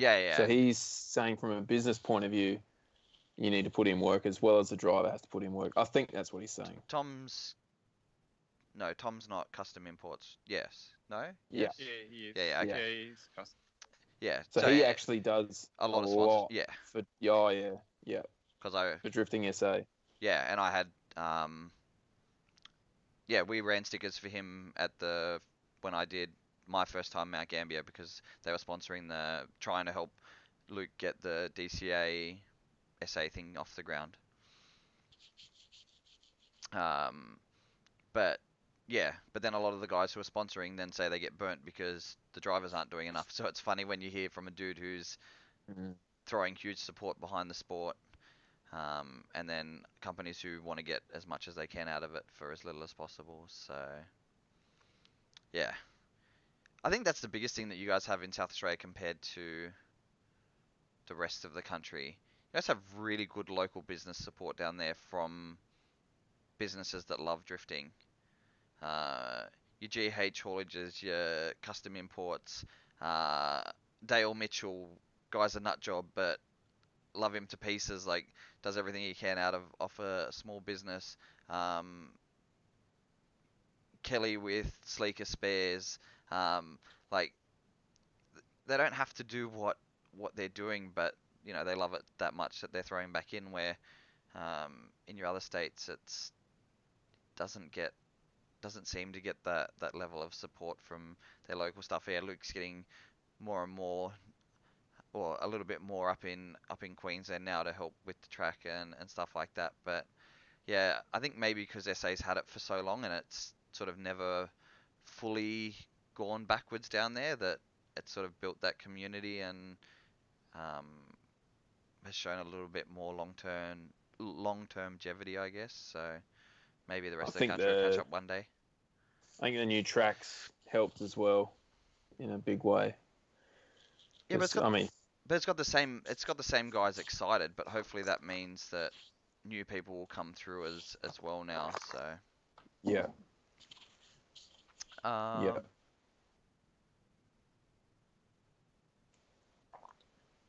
Anything else? Any other?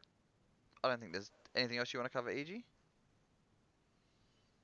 No, not really. Not at the moment, anyway. Maybe we'll get Jake on for part 2 eventually. Well, this is where we have to get the amount of shares and likes, and then we'll get Jake back on again. Oh yeah, we can do a wrap up of what you guys thought of my video that I'm going to release. well, having Jake on, we've had like a pretty sustainable amount of people watching, which has been pretty good. Yeah. Not as much as a few other people, but you did pretty good. Yeah. I can't even, who had more? Stewie? Stewie had a lot, but Aaron was pretty high as well. I don't remember that far back, mate. That's more than a year. I feel like there's somebody else recently, but I can't remember who they were. Oh, when Jack was on, it was pretty busy. You guys should put like a Top Gear list. Oh, yeah. That'd be pretty cool. And then like have, yeah. No, because the numbers are so pitiful. Like, we'd have to do it without like an actual, without a score beside it. Then people would be like, oh, they'd be like 30. Oh, that's 30,000, right? Yeah, no. Yeah. That'll make it even funnier. Can't laugh at our professional little podcast here, mate. You've even got the board right behind you for it. He'd have to take his cars down and move his marijuana. No, it's talking about your board. No, I'm talking about your board. Oh, that's my door, mate. Oh, is it?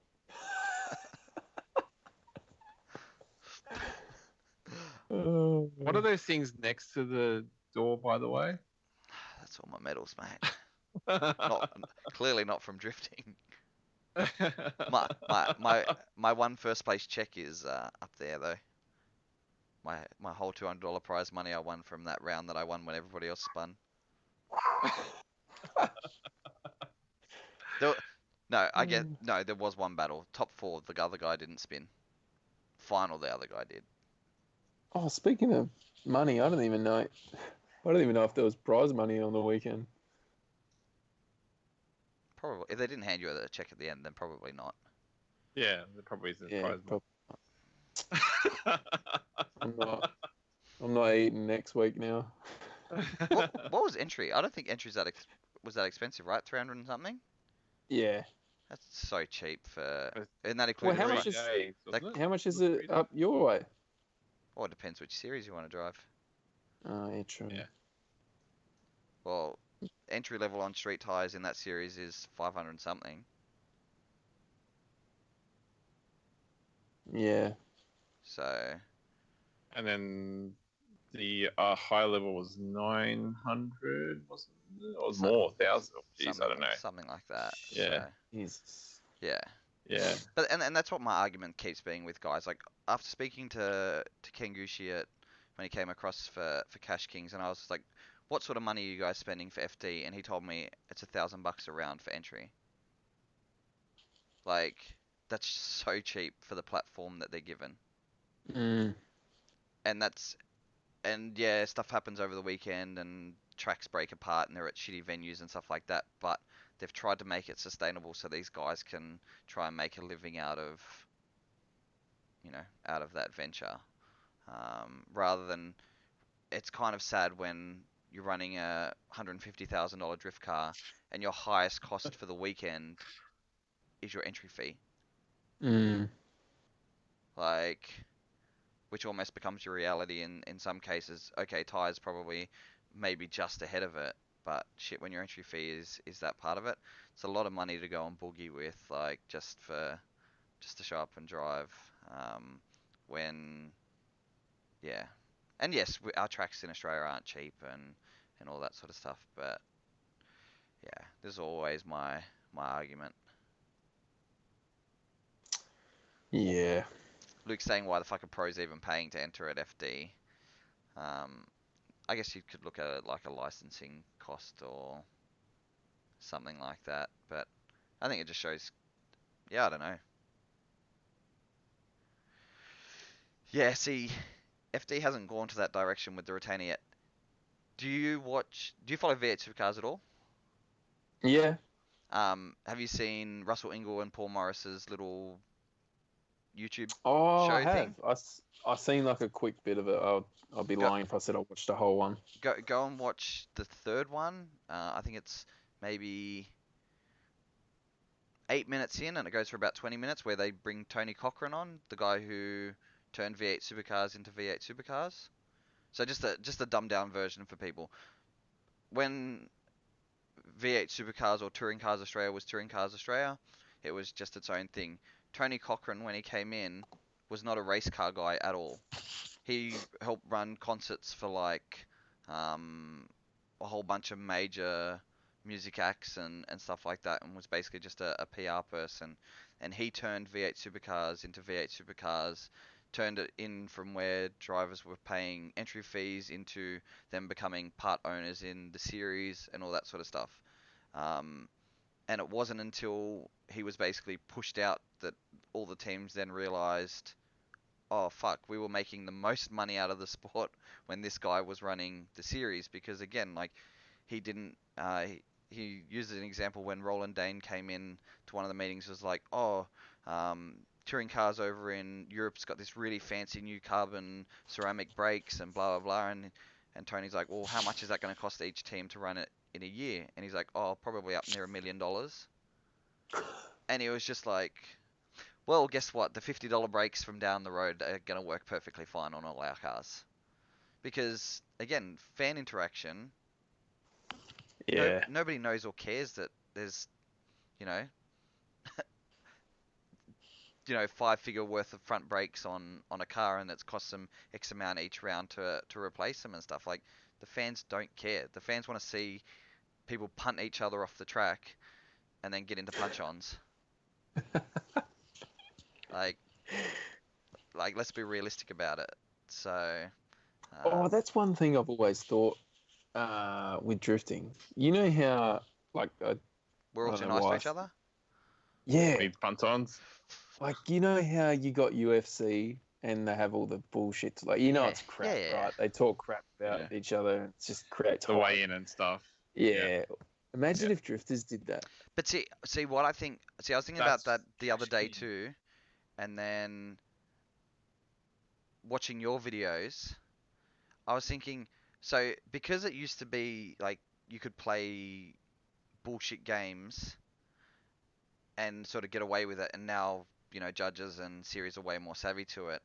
Now the shit talk needs to be like, hey bitch, I'm gonna open the door for you to come up on a like close tandem, and then when they don't get close, you need to be like, hey bitch, open the door and you didn't come in. Like that's like the shit talk, and it sounds like a bit weird. Where you get what I mean? Like the whole idea of the sport now is in the lead is to open up as much space as you possibly can, which is counterintuitive, because if you're being aggressive, you sort of shut the door on them. So now it's going to be like, I'm inviting you to try and fight me, but if you don't fight me, I'm going to talk shit about you. Yeah. And that's how it's got to be approached. And as Fink said, or you could go do what Fink did when he went to IDC and just be a fucking twat.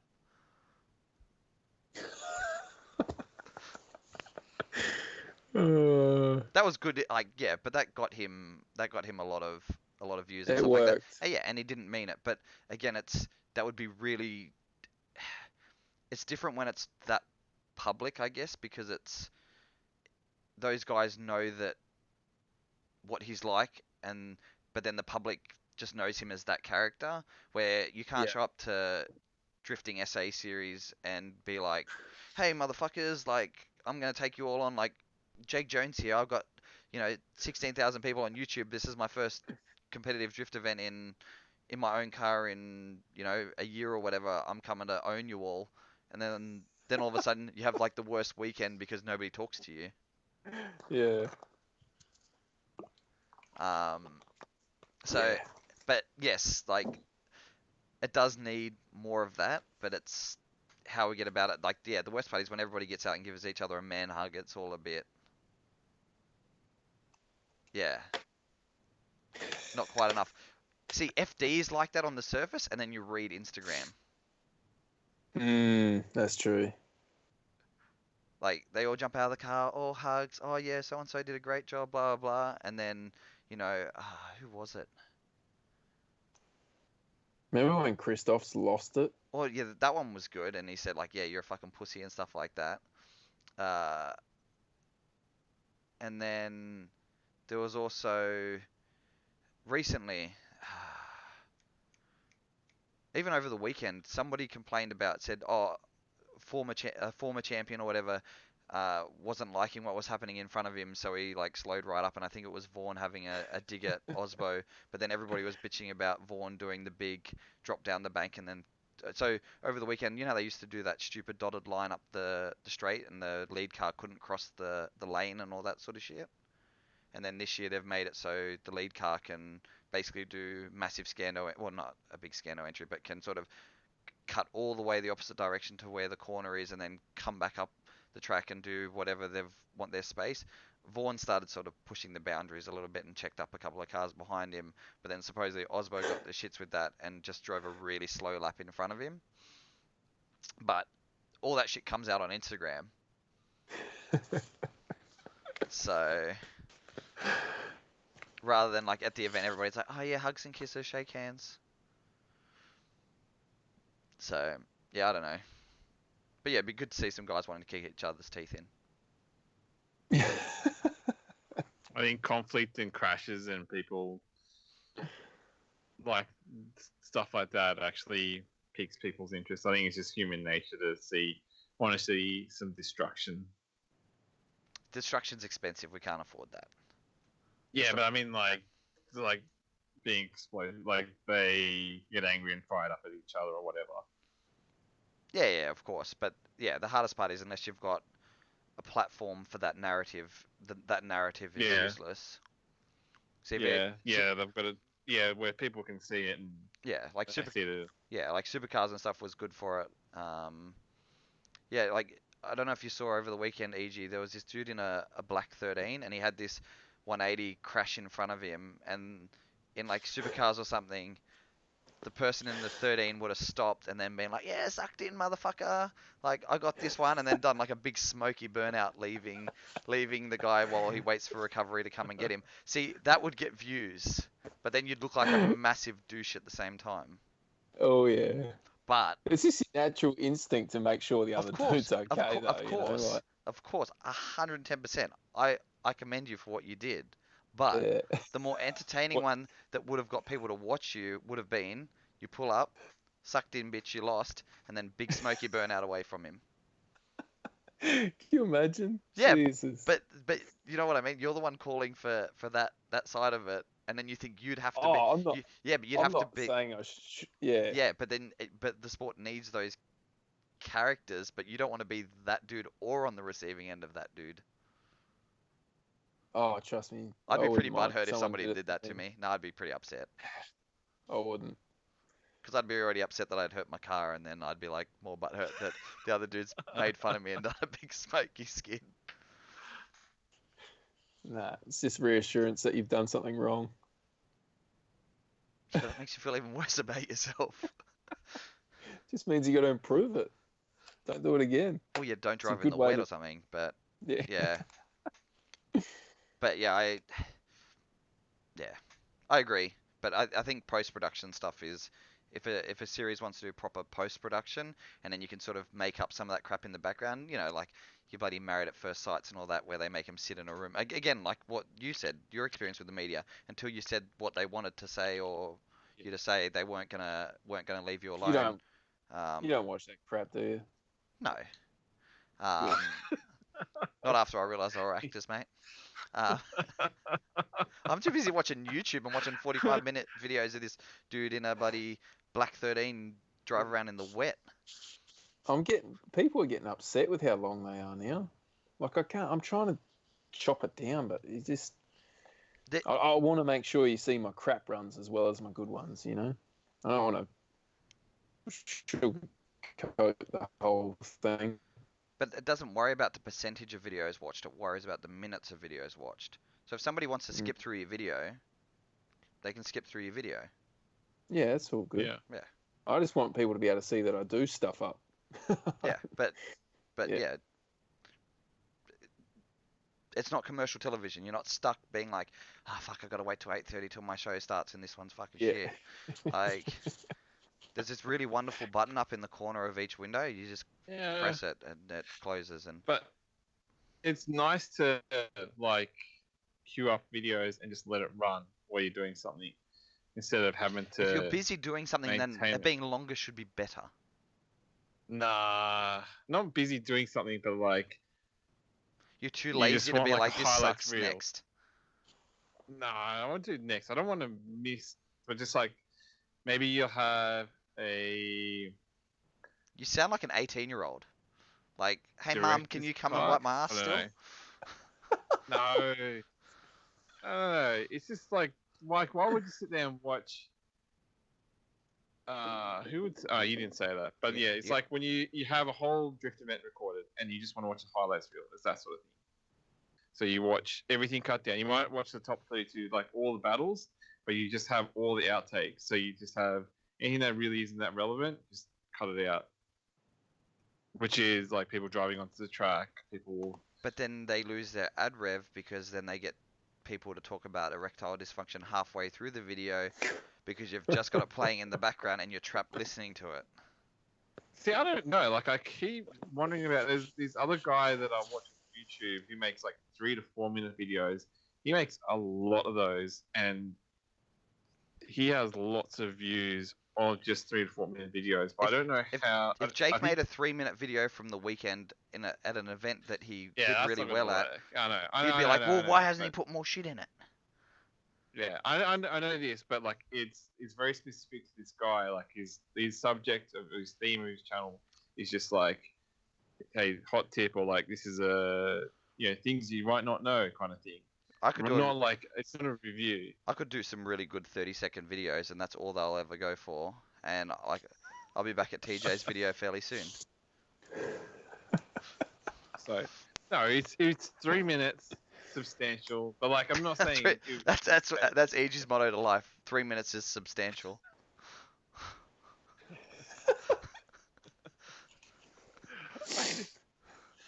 Jake's like, I was hoping this interview would be something I could send to sponsors, but he's like, yeah, that's not happening. Oh yeah, no, I don't think I'd want to see this one. That's not happening. Yeah.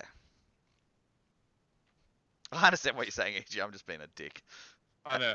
As I said, as it gets later, I get more tired. Then I couldn't get it.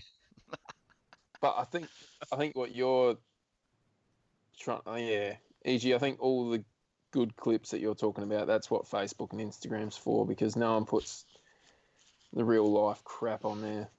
Yeah. YouTube's where the real life is. Yeah. Yeah, it's like a sitcom, whatever. I don't know what they call it. They call those types of shows, but yeah, those small clips are more like information or statements. Like, it's not. But the other thing that someone was mentioning, the first thing they said when they said it was, I thought about your videos, was like, people don't really watch the music time lapses, so they don't enjoy the time lapse part of it. So how like when you're pulling a gearbox out, Mm-hmm. you'll put it in, you condense 30 minutes into 30 seconds, and you put music over it as you pull it out. But that's where people lose interest sometimes, and they'll skip. Like, so they said they don't do that anymore, and they just leave. If they pull the box out, they just have it in, no time lapse, and then out. And that's it. Or Yeah, it's funny you cut it say out. that. I tried that, and people got upset that I didn't do the time lapse, but I stopped doing it because it used so much of your battery. Well, yeah, and if you've done it once, you're sort of like, oh, if you follow the channel, Yeah. you've watched it before. But Exactly. I think you could probably still do that sort of thing. But it's the people who turn that into a 30-second or a minute. Where if that's like you've sped up so much that it's 10 seconds, it's like it's just Yeah, part of yeah. it's just part of like then you haven't skipped part of the process. But I yeah, started trying to do like magical stuff, like you throw the camera over your hand as it's just seeing the engine in the engine bay, and then the next shot's you pulling the camera away from your hand, and the engine's gone. It's like, oh, just pulled the engine out, and it's a second. yeah, Just and do that dumb shit like that. well, and it also because that sort of tricks a person's brain a little bit. They're all of a sudden like they forget that you spent that time pulling it out. It's like, all right, and it's done, rather than where it's like, all right, and now I've pulled the motor out, but I didn't show it to you. Or when people point that sort of stuff out, like just don't point it out. Don't be like, all right, I've already pulled the motor out. It's just like the motor is out. Yeah. But yeah, and your Adam LZs and stuff like that have all sort of stopped doing a lot of their repetitive stuff. But again, that depends on how far into your channel and what sort of stuff you've got. But yeah, content for the sake of content is just gets annoying. And if I'm sitting at a computer and you decide that your time lapse is going to go for 2 minutes, I'm skipping 2 minutes of your video. Or go on to someone else's video. Nah, generally what I'll often do on the computer is I'll hover, and then if it looks like the preview. and then if it doesn't look like it comes back to like your face or somebody else's face for a talk to get any more information, then I'm on the next video. Yeah.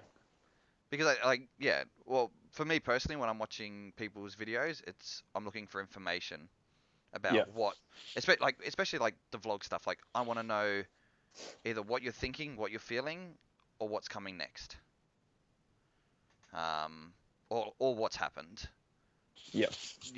That's it really. Unless you're going to give me a proper in-depth like, this is how I set this is everything you need to set your G-Force gearbox up with an RB25 or something. So that these are the that's a good one. These are the incidentals that you don't think about. Like when buying a gearbox, like, oh hey, the box only cost me $6K, and then all of a sudden you're in it for $800 drive shaft. Oh shit, I don't have a mate who can fab up me a cross member, like all that sort of shit. That you sort of sit down, you're like, oh, yeah, I didn't think of that sort of stuff. That's a good one, actually. Because do you know how many freaking G-Forces I've probably sold? God, I get no kickbacks from that. But if the video is popular, then you'll get some kickback from it. True. I should do that video. That's a good one. But hopefully you don't need to buy another G-Force, so you should be set. Nah. Maybe they'll send you some cheap dog rings or something. I've never even needed to replace them, eh? You will eventually. Scary. Well, I had one for 3 years in the Zombie, and then I sold it to that car that runs in the series that you don't like, of the 350Z big. Oh, of that actual. Oh, Jesus. Okay. Yeah, it now lives in that thing, and I don't think it's had an issue. So. Not selecting enough gears. Just chuck it in fourth. Be done with it. Just leave it there. Yeah. But yeah, it's all that. Yeah, it's targeting those videos. But again, that's all whether or not. Like Jacob Peck's video the other week. I don't know if you saw it. I did. Like again, some okay information or some okay thoughts, but just a video for the sake of a video. Like, and I think that's the biggest thing. And I think like even I don't think you do videos anymore that are just a video for the sake of doing a video. No. You probably feel like you've been guilty of it at some stage, but now it's sort of like, well, why did I bother spending time and energy editing up something like that for, something that I didn't need to do, or on an update video, an update video needs to be 5 minutes unless it's major or whatever, and people are gonna follow it and watch it. Like, if you put out a 5-minute update video, I'm gonna watch your 5-minute update video and not be like, oh, I wish it was longer, because you've spent 30 minutes giving your equips a nice polish. Yep. Unless you're telling me how to polish my equips, but I don't think the polish works quite the same on the rotors. See, I got in before EG could on that one. I think he's asleep. You still awake, EG? Oh, because you're only seeing us one at a time. Yeah. Oh, so that's why I have to can't talk see. more so you can see my beautiful face and my 3 chins. I'm still here. Almost asleep. Actually, Greg will be almost asleep. I think that's why he's talking so much to keep himself awake. Yeah, and I'm not working in the morning, so. Oh, lucky for you. I've got to be up at 5. Yeah, I would normally have to be up at that time too. You got half an hour on us, so we should probably let you go to bed soon. But I'm not fussed. I'd normally be editing till another hour anyway. What have you got left, mate? You're pretty much up to date. No, I've got to do the damage report. It's pretty cool actually, and how much it all cost and. Fuck. Yeah, it's people want to know. People want to know how much the weekend cost me. So. Do you know how much that damage report's going to cost you? Nothing, because you're not going to fix it this round. Okay, maybe the bash bar in the rear. Replace it. No, that's fine. I don't need to touch that. Don't bother then. No, I'm gonna do. Bend it back out. Beat it out. I'll do that. So no, okay. Before you do any repairs, go and watch Fink's vlog from yesterday. Yeah, it's the vlog because it's the Fink log. So it's the vlog, and watch them try and straighten Russ's 14, and then you. Was that on the trailer? Or is that the door?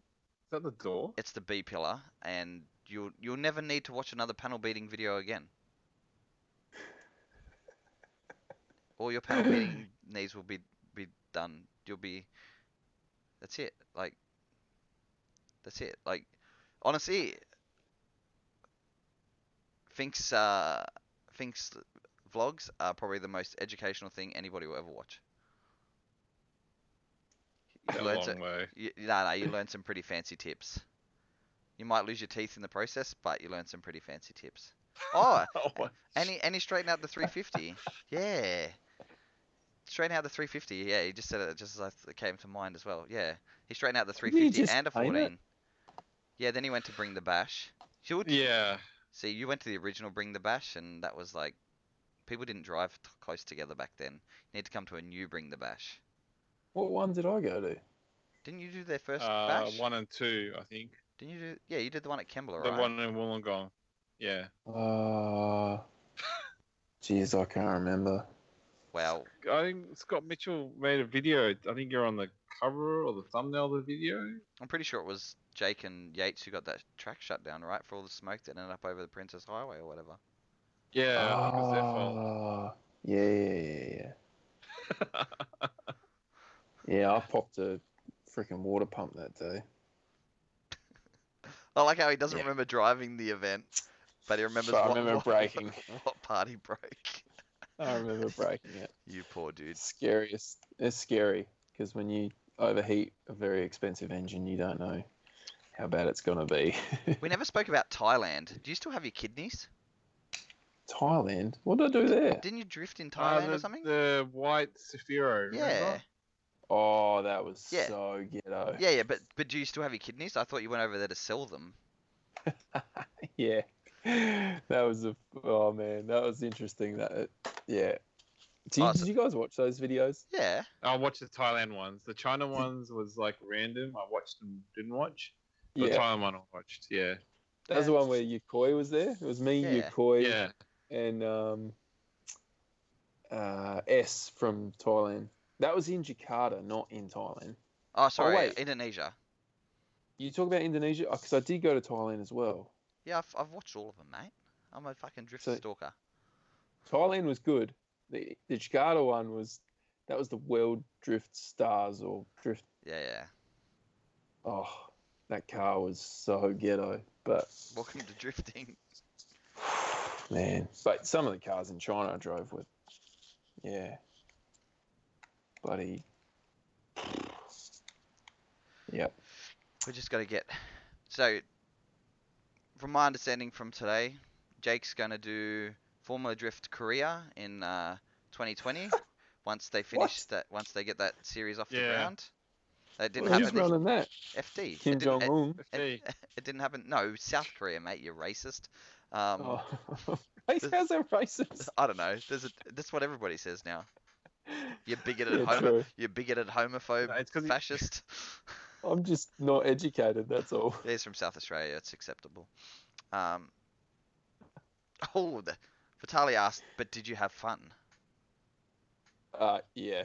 Well, that's it. I did, but there was a lot of chlamydia, life-threatening moments. Oh man! Did you almost get hit by a car crossing a road in one of the videos? Was that one of those ones? Yep. See? How can you remember all this shit? Man, I don't know. I remember random shit. Yes. And the Starbucks we went to actually got bombed or something. Like, Jesus. Oh man, it was so not when we were there, but like just before we were there. Yeah.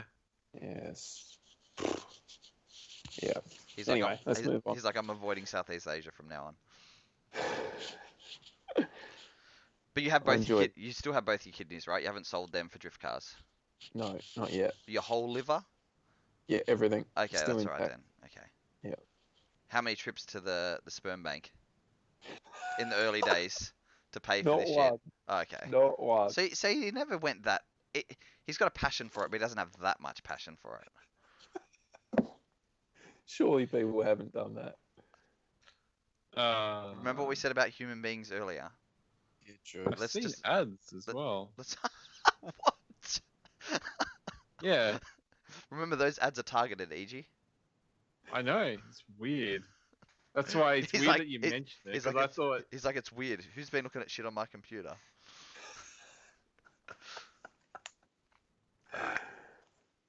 All right. So let's start to wrap this shit up. We've like fucking. How have we still got 24 people watching? I don't know. People think this shit's entertaining. I think it's pretty entertaining too. Nah, it's good. There's still 8 people on YouTube as well. Oh, I didn't even know I was on YouTube. Somebody just said something about HGT for the win. That was earlier.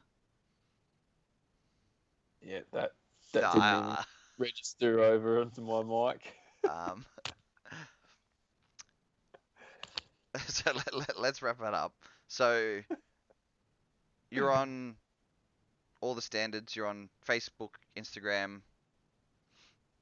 under DriftSquid on, or you can do Jake Jones or DriftSquid on Instagram. Facebook is you come up on both. When I was doing the post, it came up on both. But you're at DriftSquid. Facebook, you're Jake Jones DriftSquid. Yep. And then do you want to plug your major one with your YouTube? Oh yeah. And that is DriftSquid.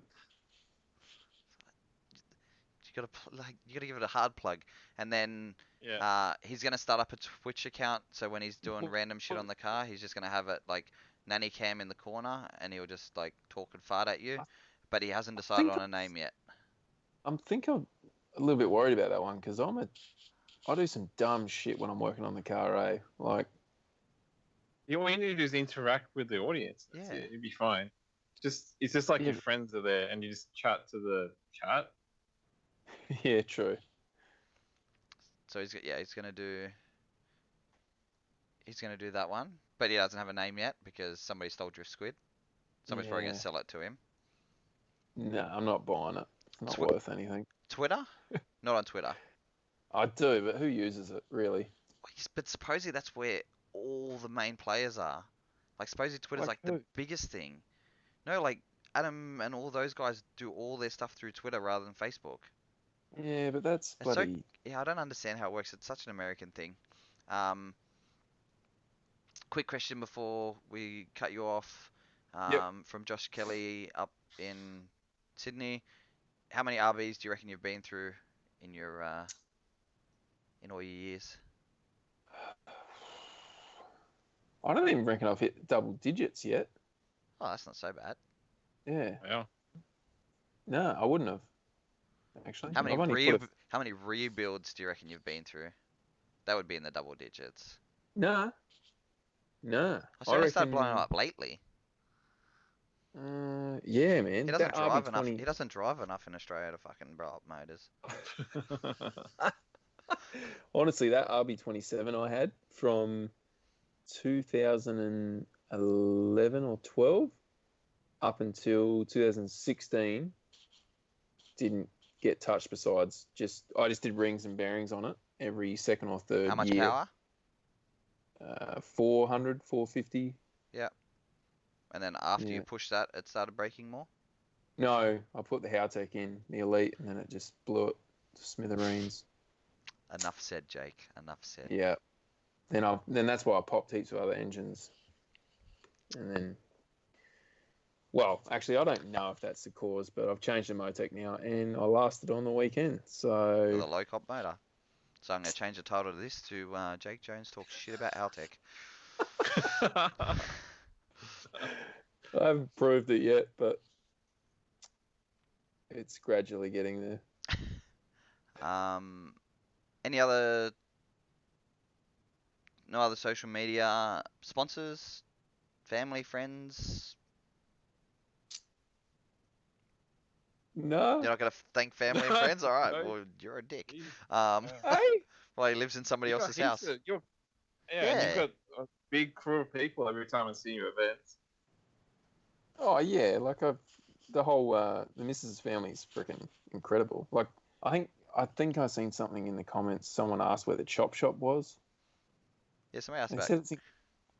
said it's in Queensland. I'm in SA, so yeah, I'm not sure who that was. So yeah, I think I've seen it somewhere. Yeah, but I it's saw it too. In Gawler, so yeah, I actually have a huge amount of support from Brie and her whole family. It is pretty incredible. They, like, when you said plug them, I thought you meant like their Instagram accounts or whatever. No, They don't have social media. I meant thank them. Yeah. So yeah, I don't even think I'd be drifting if it wasn't for these guys. So big thanks to them at the moment, that's for sure. So Jake's got a video coming out soon that's going to be about half the length of whatever the hell happens, and then he's got to get to the 1 million subscriber mark on YouTube. Then the rest will come out, or somebody's going to send him some money or something. So definite events lined up for this year is, well, I wouldn't say definite, but highly likely events: World Time Attack and Mount Gambier at this stage. That's sort of the two that at this stage you're looking at. In. Yeah. Obviously, it's not going to be locked in until I've given Fink some cash, but Boss Fink, not Luke Fink, Boss Fink. Well, like the Boss Fink, not little Boss Fink, because there's Boston, but the main boss. I'm so confused right now. Luke isn't allowed to handle money. Tiana handles the money. Okay. Let's be real. Does he seem like a responsible human being? No comment. I shouldn't talk too much shit. I'm gonna stay with him in a week and a half. I'm look like I'm sleeping outside. No, I'm planning to do that, so it's gonna be. I'll definitely, obviously, Mount Gambier. I still want to try and get the Darwin. It's getting out of reach, but I'm still trying. World Time Attack, and I would like to do Drift Masters, but it's coming up quick and it's a lot of money. So yeah. But other than that, and then Wakefield. And then Wakefield. Oh yeah, what date? What date's Wakefield? Jesus. November. It's November. Luke said if you want to go up and do DCA Queensland, you've got a RB30 S13 up there. Oh, serious? When is that? This weekend, the first round. When does it start? 3:30 in the afternoon. I've got freaking night shift this Sunday.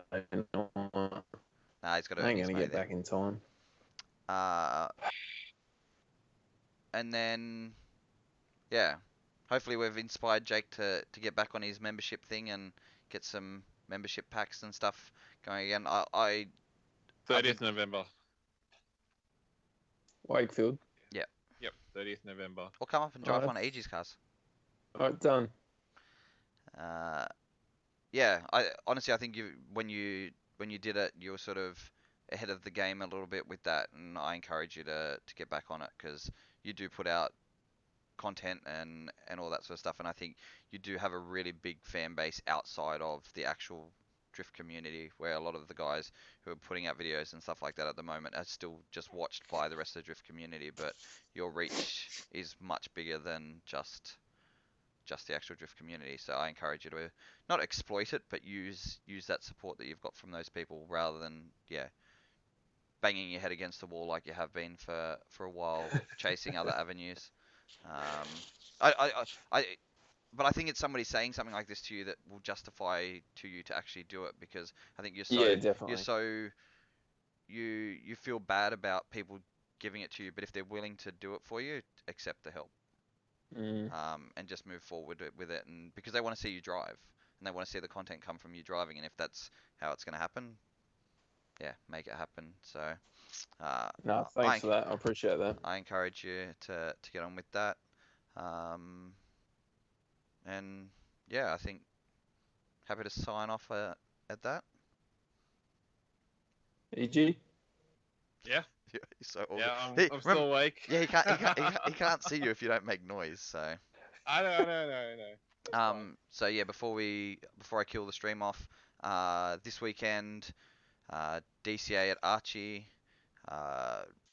level 2, which is sort of your amateur, well, not amateur class, your lower class, your intro class, is the first half of the day, and then from I think 3:30, the level 1 guys move into the track, and then roll right through till 10 p.m. or something like that. Or he said in the comments, through till 10 p.m. Is it on Sunday as well? No, just Saturday, all day Saturday, like 8 o'clock in the morning till, well, it's a half day. And then Tom Hemmings is judging, so maybe you could get some SA love. I'll just fly up Saturday morning. And then fly home Sunday. The following weekend, if we've got any Tassie guys watching, get your shit together and enter the fucking competition, or that competition will no longer exist. 2 levels, a pro, which is only going to be like a top 8-ish, and then a level 2, which I think open to a top 32 or something like that. So 10 a.m. till 10 p.m. So if you're in Tassie, get your shit together, enter that competition, or you will no longer have a competition running in Tasmania. For us, the next 2 weeks are probably going to be funky. I probably want to get to bed early next week because I'll be driving to Queensland the next day, and I'm going to be a soft cock. The following week, I will be probably at Fink's house at this time. So we'll see, and it depends if EG has NBN and we can do a stream. Yep. So we shall see. And I have my nice tan from my holiday. I'll still be fat. So. And I think that's it. Happy to sign off. Yeah, cool. Thanks for coming on, Jake. No, thanks heaps for having me, boys. You don't have to hang up straight away. We'll tell them all to go away. Yeah, so we'll catch you guys either next week, or no, not next week, or unless EG has his thing. Yeah, thanks Jake for coming on. And 35.